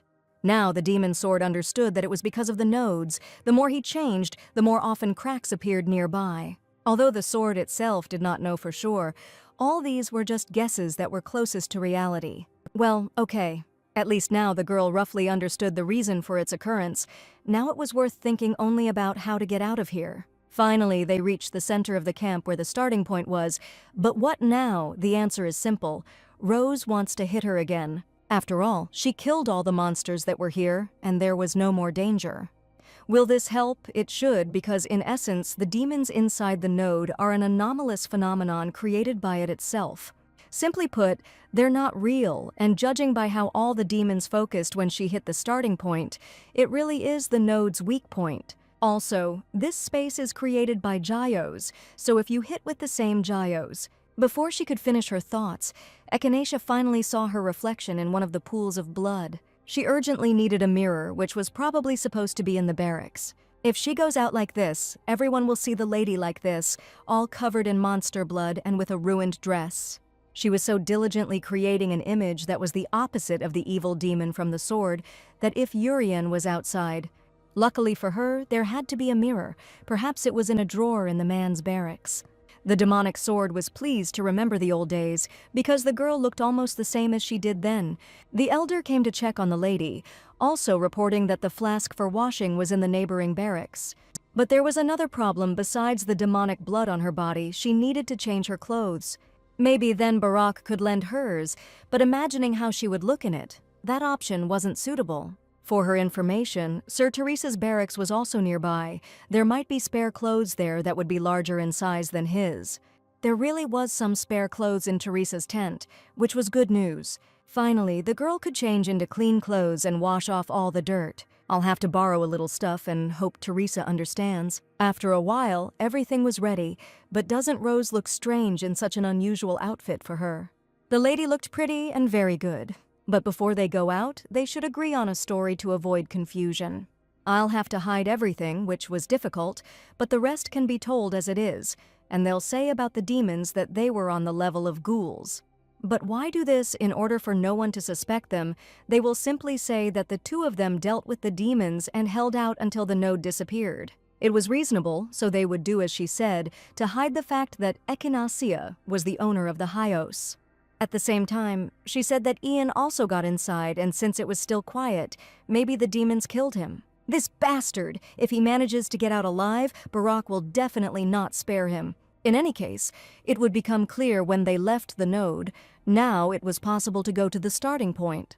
The elder already wanted a banner and to do everything like last time, but now, when there was no need to hide, this was no longer necessary. The girl will be able to reach the desired point with the sword even without help. Although the height was enormous, it didn't bother her in any way. The lady could easily reach the starting point with one jump, and when she was already at a sufficient distance, it was possible to strike. A blow that could split this place in 2 counts. It worked because immediately after that, cracks began to appear in the place of the white lightning. With each passing second, they became larger and larger, beginning to crumble a little. It had to work out, and the girl already felt it well. The sky was cracking before the couple's eyes. It even looked a little creepy. And now, not only small pieces but also large ones began to fall, showing the bright sky behind them. The hypothesis I once read in an old book was still working. The sky was already clearly visible a little more, and they would find themselves in the real world. Along with this, all the monsters that had been lying dead on the ground all this time began to disappear. Finally, they were able to get out of this nightmare and breathe fresh air. It was wonderful. After such a long confinement, the lady could not take her eyes off the sky. But she had to do it, because she heard someone rushing straight towards her. The commander ran to Rose. He was so worried about her that the first thing he did was hug her tightly. This was clearly not what the cadet expected to see first when she got out. Urian's whole body was shaking. She was finally back. The man was afraid of losing her again. It's as easy to lose as it was last time. You could tell from the man's face that he hadn't slept for a long time and wasn't in the best shape. But why was he looking at her like that, with such an expression on his face that he was about to cry again? It was as if he loved the lady with all his heart, even though he remembered everything. He knew that she was an evil demon, or he wanted to lull her vigilance so that he could check for himself. Otherwise, it all made no sense. Why try to tie her up? To whom was such a happy and at the same time exhausted look directed? The feelings that Urian was showing now, were they real or just a lie for personal gain? He clearly remembers the day when she destroyed him. The Lord couldn't just forget it. Rose didn't want to stay in that embrace because the more they hugged, the more thoughts appeared. He should have moved away from her. All this tenderness couldn't be real in her case. This really hurt the man because in fact he was sincere. It's a pity that the lady didn't share his emotions. From the outside, this was truly inappropriate behavior, but I immediately felt relief. Everything is fine. The girl was just a little scared by such sudden hugs. Fortunately, they were able to continue their casual conversation after that. For example, how much time had passed since their disappearance? It turned out to be 2 whole days, although for them it was like a few hours. While they were talking about this, Baraja also wanted to talk to Urian. Fortunately, he was also safe, which was good news, although less so. There were many demons, but thanks to Cadet Echinacea, he managed to escape. They had discussed a plan for what happened in advance, which was now not being followed. After all, according to the lady, it was he who dealt with everything, and she had nothing to do with it. But the man stood his ground. He believed that she literally protected him from danger. Realizing that he might say more stupid things, Rose grabbed him by the shirt. In an attempt to remind him that the demons weren't so scary after all, he praised too much. Urian had long since stopped listening to their incoherent story. His gaze was drawn to the way the girl was now holding the squire by the shirt. But she pushed him away from herself. The commander was probably filled with envy, which he did not show. He didn't have to try that hard anymore, so he simply thanked them for making it back from the node safely. Upon their return, they would receive a special reward, and once again, welcome home. The Lord was not going to look at this picture anymore. When he left, it was possible to discuss what the elder had said. He promised that he would hide everything, so why say that the merit was hers? Because it was true, after all. At the same time, it could be said that the lady had passed the test of death and improved her sword skills. He spoke well. Their conversation was interrupted again. On May 15th, 1629, the Order of the Azure Sky completed the cleanup of the White Crow Gorge. One cadet was killed, but other than this accident, there were only wounded, and for a not incident, the losses were really minimal. There were some doubts about the cadet's death, but given the testimony of survivors and the situation inside the node, the case was closed as death by demons. 2 days later, on May 17th, the detachment returned safely to Ajenka. After this incident, when they returned, the girl came down with a fever. Tomorrow was the official appointment to the position of squire, and she was in such a state she just needed to support herself with mana. She relaxed too early. Miss Winterbell was courting her neighbor and constantly offering to call the doctor. The lady so did not want. Her temperature was too high to say that everything was fine. But Rose would rather lie down for a bit, and it was high time for Alice to go to training. There was little time left before the general tournament. With her by her side, the lady was only worried and could not sleep. If that was the case, she would go, but if she needed anything, she should definitely say. Finally, my roommate left for training and I could relax. At the squire's appointment ceremony, she would have to meet Urian again, which was a headache. Perhaps if she got a good rest today, it would get better. But you can't get better in one day. She needs to train more, but Rose has only been training for 2 months since her return. She returned on March 17th, and today is already May 18th, exactly 2 months. For a lady who used to only wave a teaspoon, this is fast progress, but now she is lying down and the demonic sword is bored. While they were talking about this, the girl took out a telegram from the elder Nicole, which had been lying in the drawer for a long time. She must have found out something during this time, because the telegram said that she would arrive in Ajenka with an honored guest as part of a security mission, and then they would talk about the White Lion. Who could be this honored guest and when they will arrive, even if the telegrams are expensive, but this is too short. The girl managed to finish reading it before anyone entered the room, because voices could already be heard behind the door. This voice, it wasn't Alice's, but it was so familiar. It was asking to come inside. It turned out to be a second-year student from the Wisdom Club who had heard that Rose was sick. Winterbell felt uneasy, not wanting to interfere, but the older one kept up with her. They shouldn't be so upset. She handed over some herbs infused with honey. The girl should brew it like tea. Their family's folk remedy was both healthy and tasty. She didn't need to worry so much. The cadet was really stubborn after all. It was to earn points, so there was no point in objecting. She hadn't given up yet. In addition to the medicine, Lady Alice brought Echinacea some food. Rest is rest, but she needs to eat. She asked the kitchen to cook, so let her eat. She said she was going to train, but ended up going to the kitchen and bringing this. But when Ehi eats, she will go to train, if she is uncomfortable. Then let her say, then she and the eldest will leave. All their actions were too kind towards Rose, which caused a blush to appear on her cheeks. While she was sick, they brought her food and medicine, things she would not have been able to get for some time. She was not particularly uncomfortable. Their kindness and care captivated the lady. It wasn't worth the gratitude. As a roommate, it goes without saying. Apparently, they finally made peace, but the older one had some more interesting news that she learned on the way to them. She will tell, but in exchange they will have to join the club. These words were ignored by the cadets. But they agreed that if they became friends, they would join the club together. It seems the lady never responded to this. What was bad about joining the club? There were reasons. The current clubs are somehow too politicized. And Rose just doesn't like group activities, so she didn't want to be tied down. In that case, the Wisdom Club was just the perfect option for them, but what's the big deal? The thing is that she is the founder and chairperson of the Wisdom Club, but there are no club members at all yet. So their club is neither political nor noisy, which suits them both. They will meet once a week for joint fights. Those who want to meet more often can make separate arrangements. But Fatima did not plan to recruit more than 10 people. 8 was the optimal size, otherwise complete freedom. It's a lot freer than she thought, and anyway, the only one there now is Senior Fatima, so joining with Eli isn't a bad idea.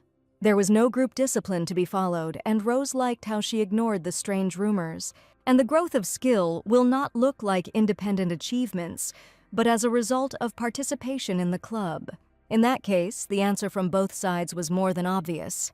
They agreed to join the Wisdom Club on these terms. Finally, Toya was able to persuade the cadets, so now she will try her best. Then they should quickly sign all the documents that she was carrying around with her. This was the basis. But now was not the time for that. They should rather read and sign the papers. Also, on May 30th, the day of the tournament, elections for a cadet representative will take place, which is natural, since it is now free. Exactly, but there were strange rumors that something bad was found in the former representative's room. But the real sensation was not this news at all. This news will make you fall over because no one expected this. That Commander Urian is going to get married soon and his bride will soon arrive in Ajenka. The news was indeed shocking, but for Echinacea it was complete horror. She was supposed to arrive tomorrow. It's not a wedding yet, just an engagement. Commander Urian's bride must be from a very noble family. It seems she was Princess Dasant. Rose couldn't listen to all this anymore. All this news was plunging her into despair. Alice and Senior Fatima didn't understand what was happening to her, but the lady asked her to leave because she wanted to rest. Of course, they chatted too much before the sick woman. Alice will return, but only in the evening. It was clear that this was all because of the news about Commander Urian. The girl now didn't even know what to do with him. It turned out it was all a lie. Even the demon sword didn't understand whether Urian had been married last time. There was nothing like that. Before the return of time, there was no engagement or wedding. Even at the moment of death, even the usual scandals didn't happen, so why did this happen now? Apparently, the lady was going to write a letter for the demonic sword. But this is not so. She wanted to systematize what was in the past and what is happening now. First, it was worth starting with events from the past and then comparing them with the present. The first moment was on March 17th. At dawn, the demonic sword was found in the kitchen of Rose's mansion, and at the same time, only an empty package was found. The second moment was the appearance of the sword demon, mass murders in the surrounding lands, starting with Rose's house. Now, in the present, the sword demon did not appear and there were no such victims. The third moment occurred in the spring of the same year, the expedition of the Knights of the Azure Sky against the monsters, the attack of the Spectra. There were numerous casualties, including the death of Squire Barak Islaf. Now the Spectra have been destroyed in advance, Barak is alive, Ian is dead, there were no other victims. And now the most important moment remains, which so far completed this chain. The fourth moment, Jurian de Hardin Kyrie is planning an engagement with Princess Dasant. Dasant is the ducal house that produced the current crown princess, but did they have a daughter? If so, then most likely the noble person who would be accompanied by Nicole's sister was Princess Dasant. Next came events that had not yet happened, but could also change. Just as past events have changed, there is no guarantee that the future will repeat itself in exactly the same way. The fifth moment, the discovery of Elgiosa and also the murder of the saint. This was the event when Elgiosa, one of the 3 missing Geos, was found. A terrible accident when the Geos was found after its owner was killed. The sixth event was in the winter of 1631, the creation of the Imperial Demon Extermination Squad, the complete destruction of the Sword Demon. And the seventh, in the autumn of the following year, was the destruction of Ajenka by the Sword Demon, the death of all the owners of the Geos. Along with this, the death of Commander Urian. At this point the thoughts only became darker. But these were all the major events that the girl remembered before the moment of Urian's death. There were absolutely no ideas which of them could have caused the event of Urian's engagement. Or perhaps the commander's engagement was not a butterfly effect of altered events. And the choice of Urian himself, remembering the erased past, for example, he had a beloved to whom he never confessed. And when he was dying, he regretted it, so this time he immediately confessed and became engaged to her. All these thoughts only worried the girl more. She had to tear herself away from this. But she is so stupid, because there could have been nothing in common between her and the commander from the very beginning. Even if a man chooses someone of his own free will, she has no right to do so. My heart only bled more from such thoughts. But what did that expression on his face mean then, which he showed her then? A bright smile, a cautious look at Echinacea, genuinely relieved eyes. Was it all a pretense? Were the feelings he showed insincere? Her dark side confirmed it. How could she believe it was real? Urian remembers the sharp blade of the demonic sword that the lady swung, the feeling of it piercing the body, and the girl remembers the same thing. What did she even hope for? Did she really think they had a future? With these thoughts, Rose fell asleep, because the next day an important moment awaited her. The lady was ready for him, walking confidently in her red dress. Commander Urian, who had arrived much earlier than her, was already waiting for her. Cadet Echinacea looked beautiful like a red rose. Even though her illness had not yet completely subsided, she needed to be present. With every step she took, she became closer and closer to Urian, who was waiting for the moment when she would approach, so that they could begin. When she was close enough, you could see her condition. He hoped that the lady would not overexert herself and the appointment ceremony could be postponed, but since she was already here, it was worth holding it faster. The priest was surprised at this, but there was nothing to be done. The point was that the squire would always follow the Lord as his center, and the Lord must guide him with his generous instructions and responsibility. This oath was made in the name of loyalty. The squire must follow the Lord without hesitation, and the Lord must light this path with his devotion. And yet, Urian noticed her condition just by looking at the girl. Her thoughts were interrupted by the priest calling Rose's name. He asked if she could follow the Lord with unwavering faith and acquire knightly virtues. Echinacea could.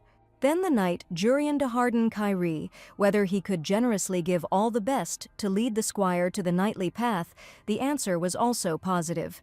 In that case, with the consent of both parties, it would be possible to continue further. It is hereby proclaimed that Echinacea Rose has become the squire of the knight Urian de Harden Kyrie. This vow remains in force forever until death or birth. Birth is the moment when a squire becomes a knight. If the girl becomes a knight, then this union will naturally end. In other words, it is eternal until the relationship ends through birth or death, until one of the two lays down his sword. When all that was left was to sign each other's documents, the lady wanted to talk about something. Out of habit, she called him commander, but now she must call him lord. Rose heard that he was engaged now. Rumors quickly spread. That was true, but Urian didn't understand where she was leading this conversation. She was clearly not in the best mood. You could see it even behind her hat. The girl congratulated him on this, but these were not sincere congratulations, but rather gloomy ones out of hopelessness. And the man saw this perfectly well, probably understanding why this was happening. Rose was about to take her leave, but he didn't let her. She said she wanted to become a knight to be happy, that was true. But does this happiness mean a peaceful life? This question troubled the Lord for a long time. It was too sudden a question, especially in such a situation, so the lady did not immediately understand what he was talking about. Simply put, if there is something she really wants, is she willing to give up her time for it? Is she willing to plunge into chaos? It's just a guess, but she certainly won't make a choice that sacrifices her peace. The words sounded as if shrapnel was piercing the body. He himself asked if her happiness meant a quiet life, and it did. But her happiness lay in a quiet life with people dear to her. And Rose will never make a choice that will harm this peace, even if she has to give up what she wants. Now the man understood the meaning of her words, which had taken so long to reach Urian. In that case, he was no longer worried and was confident. Today she can return and rest. The duties of the squire will begin in 3 days. If additional rest is needed, she can speak at any time. Finally, Echinacea could take her leave and go back to her room to heal. After this initiation ceremony, Urian headed to his office where they were already waiting for him. It was a red-haired lady dressed in a dark purple dress that suited her so well. Her smile seemed forced as she greeted His Highness. Princess Dasant should not call him so formally because his nationality is Ajenka, not Kyrie. In that case, it was understandable, but the question remained whether the man remembered her. How could one forget her? They saw each other at the wedding of her sister and the crown prince. Although he didn't think they would meet again because of the engagement issue, he first heard that she had become his fiancée. But she's not a bride yet, but the engagement will take place soon, so it makes no difference. An engagement that Urian hasn't even heard about. Was the notice sent for sure? It was for sure. It arrived 3 days before her arrival. And what will he do now? Will he refuse or not? The answer is obvious. Of course he will refuse. He knows better than anyone what refusing an engagement means in this situation. Dasant was, of course, unhappy with this. But what can you do? It is the duty of a noblewoman, although the fact that the partner in the deal was the commander was lucky. And how many noble ladies suffer from love for him, and now they all know about the engagement. Well, what will he do now? If he declares that they did not agree to this, he will draw his sword against his relatives. It was too difficult a question to answer right away. It took time. The girl understood everything after all. It was not easy to decide. By the way, she didn't care even if he refused the engagement. Frankly speaking, the lady would like him to refuse. But she doesn't have the courage to destroy everything. Of course, in case of refusal, she will definitely receive her compensation. That was enough. Urian wasn't going to listen to her anymore. The deputy would show her room. In that case, she and His Highness will see each other again later. The man was seething with anger and injustice that everything had been decided for him again. He tried to collect his thoughts, think everything over in order to make the right decision. Lady Echinaccia's words that she would not make a choice that would sacrifice peace stuck in her head. Langiosa tried to help his master with this issue, seeing how he was suffering. The man had long known which choice was the best for him, and yet the heart does not want to submit to such a decision. He needed a little time until he could refuse. Before he went crazy, Urian would make the right decision. By the time the girl returned to her room, Nicole burst in on them. But she forgot that this was not a single room and that Miss Alice was sitting in it besides Rose. It was unexpected, but the lady had not seen her sister for a very long time, much less waited for her. The hugs were so strong that they embarrassed the girl from the very beginning. Witherbell didn't understand what was going on, but apparently it was a relative of the lady, which is what it turned out to be. Only then, belatedly, did embarrassment come to her from the picture that Alice had to see. One day, the girl's sister came to visit her, and the cadet decided not to disturb them and go to evening training. After she left, Nicole immediately began to question whether the girl was Rose's friend, which she did not know for sure. But what does it mean, probably, to be honest? Her sister was worried about her, but since Ihai even made friends with someone, apparently everything is fine. She spoke as if she had no friends at all before, isn't that right? Social acquaintances can't be called friends. This was all fun, of course, but now the question was more serious. Where was the demonic sword now, after all? It wasn't some kind of toy that could just be thrown away. There was no need to worry. As far as you could see, Rose was fine. Then good, but is it certain that no one noticed this? The demonic sword wanted to say that one big guy knew something, but the girl quickly shut him up, replying that she didn't notice. Besides this, she saw a telegram that Nicole had arrived as a bodyguard, and the noble person she was accompanying was most likely Princess Dasant. Everything was exactly like that. Apparently the rumors had already spread. They asked the magician from the tower, so she volunteered to help. But she didn't volunteer just to see Rose, but why else? The lady had to wait a little to answer this question. Sister should have cast one of her spells just to be safe. She spoke in an unknown language, creating a bright blue sphere with her hands. This spell was serious and very important for the further conversation. A magic circle began to appear around the table where they were sitting and drinking tea, and a barrier was placed over it. It was impossible to take your eyes off it. It looked too beautiful. Nicole cast a spell to prevent any sound from leaking out. Once the barrier was created, a conversation could begin that was worth listening to very carefully. The sister told me what she was able to find out by tracking the origin of the demonic sword. Besides, has Echinaccia heard about the engagement of Commander Urian and Princess Dasant? This engagement must take place, no matter what happens. It would be safer for the Earl's House of Rose, for there were those who were ready to kill the princess just to prevent this engagement. That's why she volunteered to be a security guard. The girl didn't have to worry. Now she would explain everything in order. But let her first name all the direct descendants of the imperial family, except His Majesty. Their imperial family has a crown prince who is closest to power, and also Commander Urian, who is the third prince, which means that the second prince should be above him. And what was the name of the crown prince? If the lady's memory serves her right, it was Cruin de Harden Kyrie. That's all true, but did she know what his special talent was? Rose could no longer answer this question in that case. What was the name of the second prince, to which she also did not know the answer? Everyone is like that. The impression of other direct descendants of the imperial family is rather blurred. But everyone knows well about the third prince, Commander Urian, the prince of the empire and the youngest commander of the Order of the Azure Sky of Ajenka. The owner of Lengios is also a handsome man. He has too many qualities that attract people's attention. The problem is that he shines so brightly that the other princes remain in the shadows. Not a very good situation. If he were the crown prince, there would be no problem. But he is the third prince, which means he is in a position where he should not shine. Upon joining the Order of the Azure Sky, one's citizenship changes. Strictly speaking, one is no longer a member of the imperial family. So what? Do the inhabitants of the empire consider him some kind of foreigner? Even though he changed his citizenship to Ajenk, he will always remain a prince. For now, the Kyrie Empire and the Harden Imperial House remain in his name. But what does this have to do with the Count's house? After all, the current emperor had two empresses. The first empress, whom he married while still crown prince, was in poor health and died soon after His Majesty's accession to the throne. The son she bore is the first prince, and the current crown prince is Cruin de Harden Kyrie. The second empress was the one whom His Majesty truly loved. There were even rumors that they had a relationship before his marriage to the first empress, and they had two sons, the second Prince Care and the third Prince Urian. But the empress died at a young age while giving birth to Prince Urian. Overwhelmed by grief at the loss of his wife, the emperor vowed to take no more concubines. Well, now Ahai should think about it. How does the emperor treat the third prince?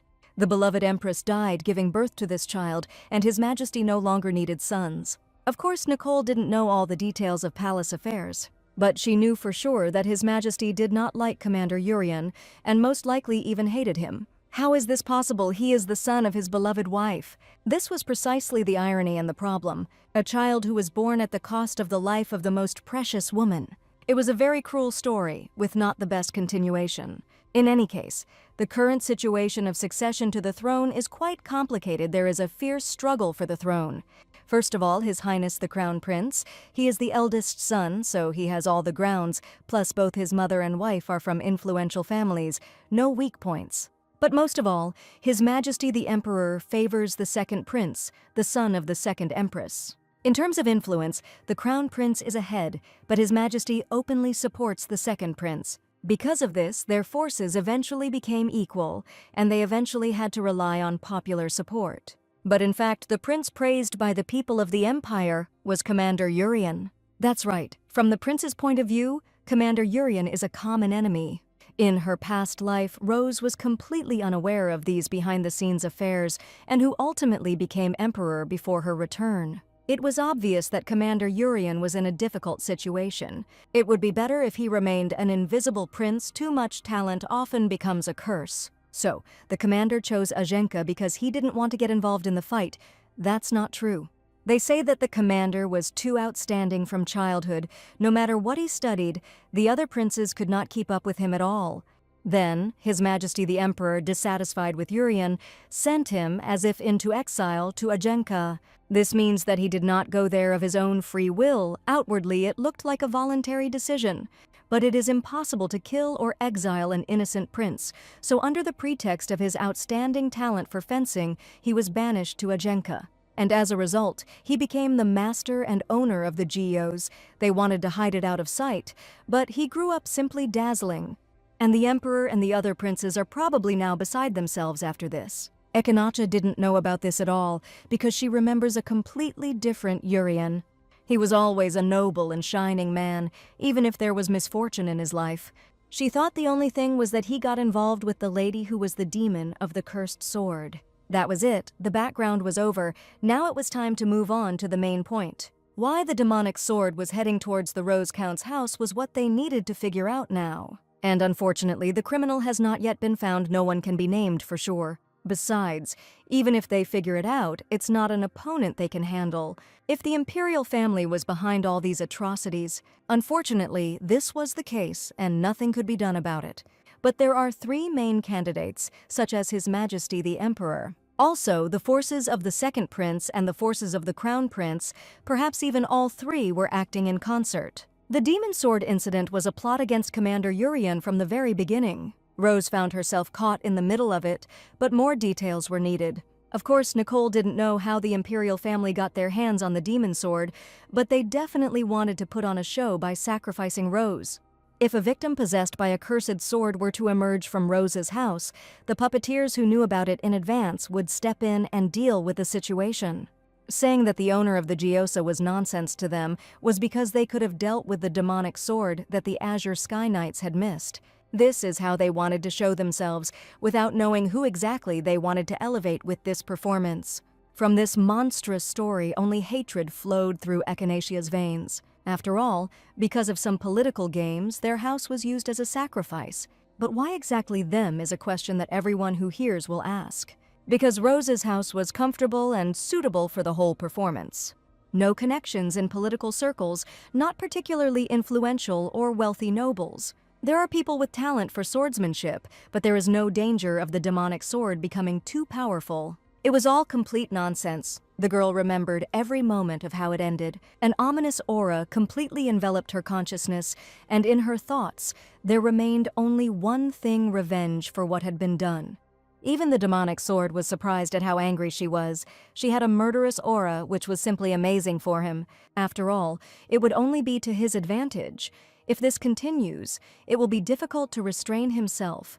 Maybe he should have helped her, killed them all. It was impossible to give in to the bad words of the cursed sword, otherwise history would repeat itself. But was their house the only one that met all the conditions? Were there any other candidates for this place? There were a few more, but why Rose in particular remained a mystery. Perhaps it could have been because of Nicole. But why? It has nothing to do with it. It was only because she was a disciple of a sage. If the family she was related to suffered because of the Geos, of course the sister would not sit idly by. Then her teacher would also become interested. From their point of view, these were ideal conditions for fanning the flames of conflict. And there was enough evidence for that, so this was the only option. Ahai couldn't stand this kind of treatment towards herself.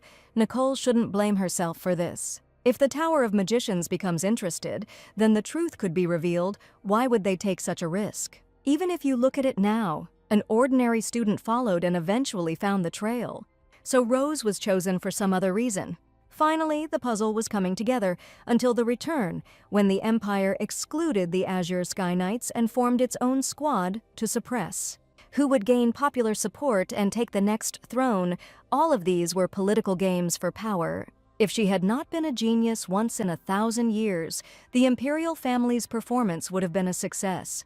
They could not have imagined that the eldest daughter of House Rose would crush Urian and Ajenka and plunge the Empire into dark times. And what about this life? This time they also failed. Nothing happened, and the magic sword simply disappeared.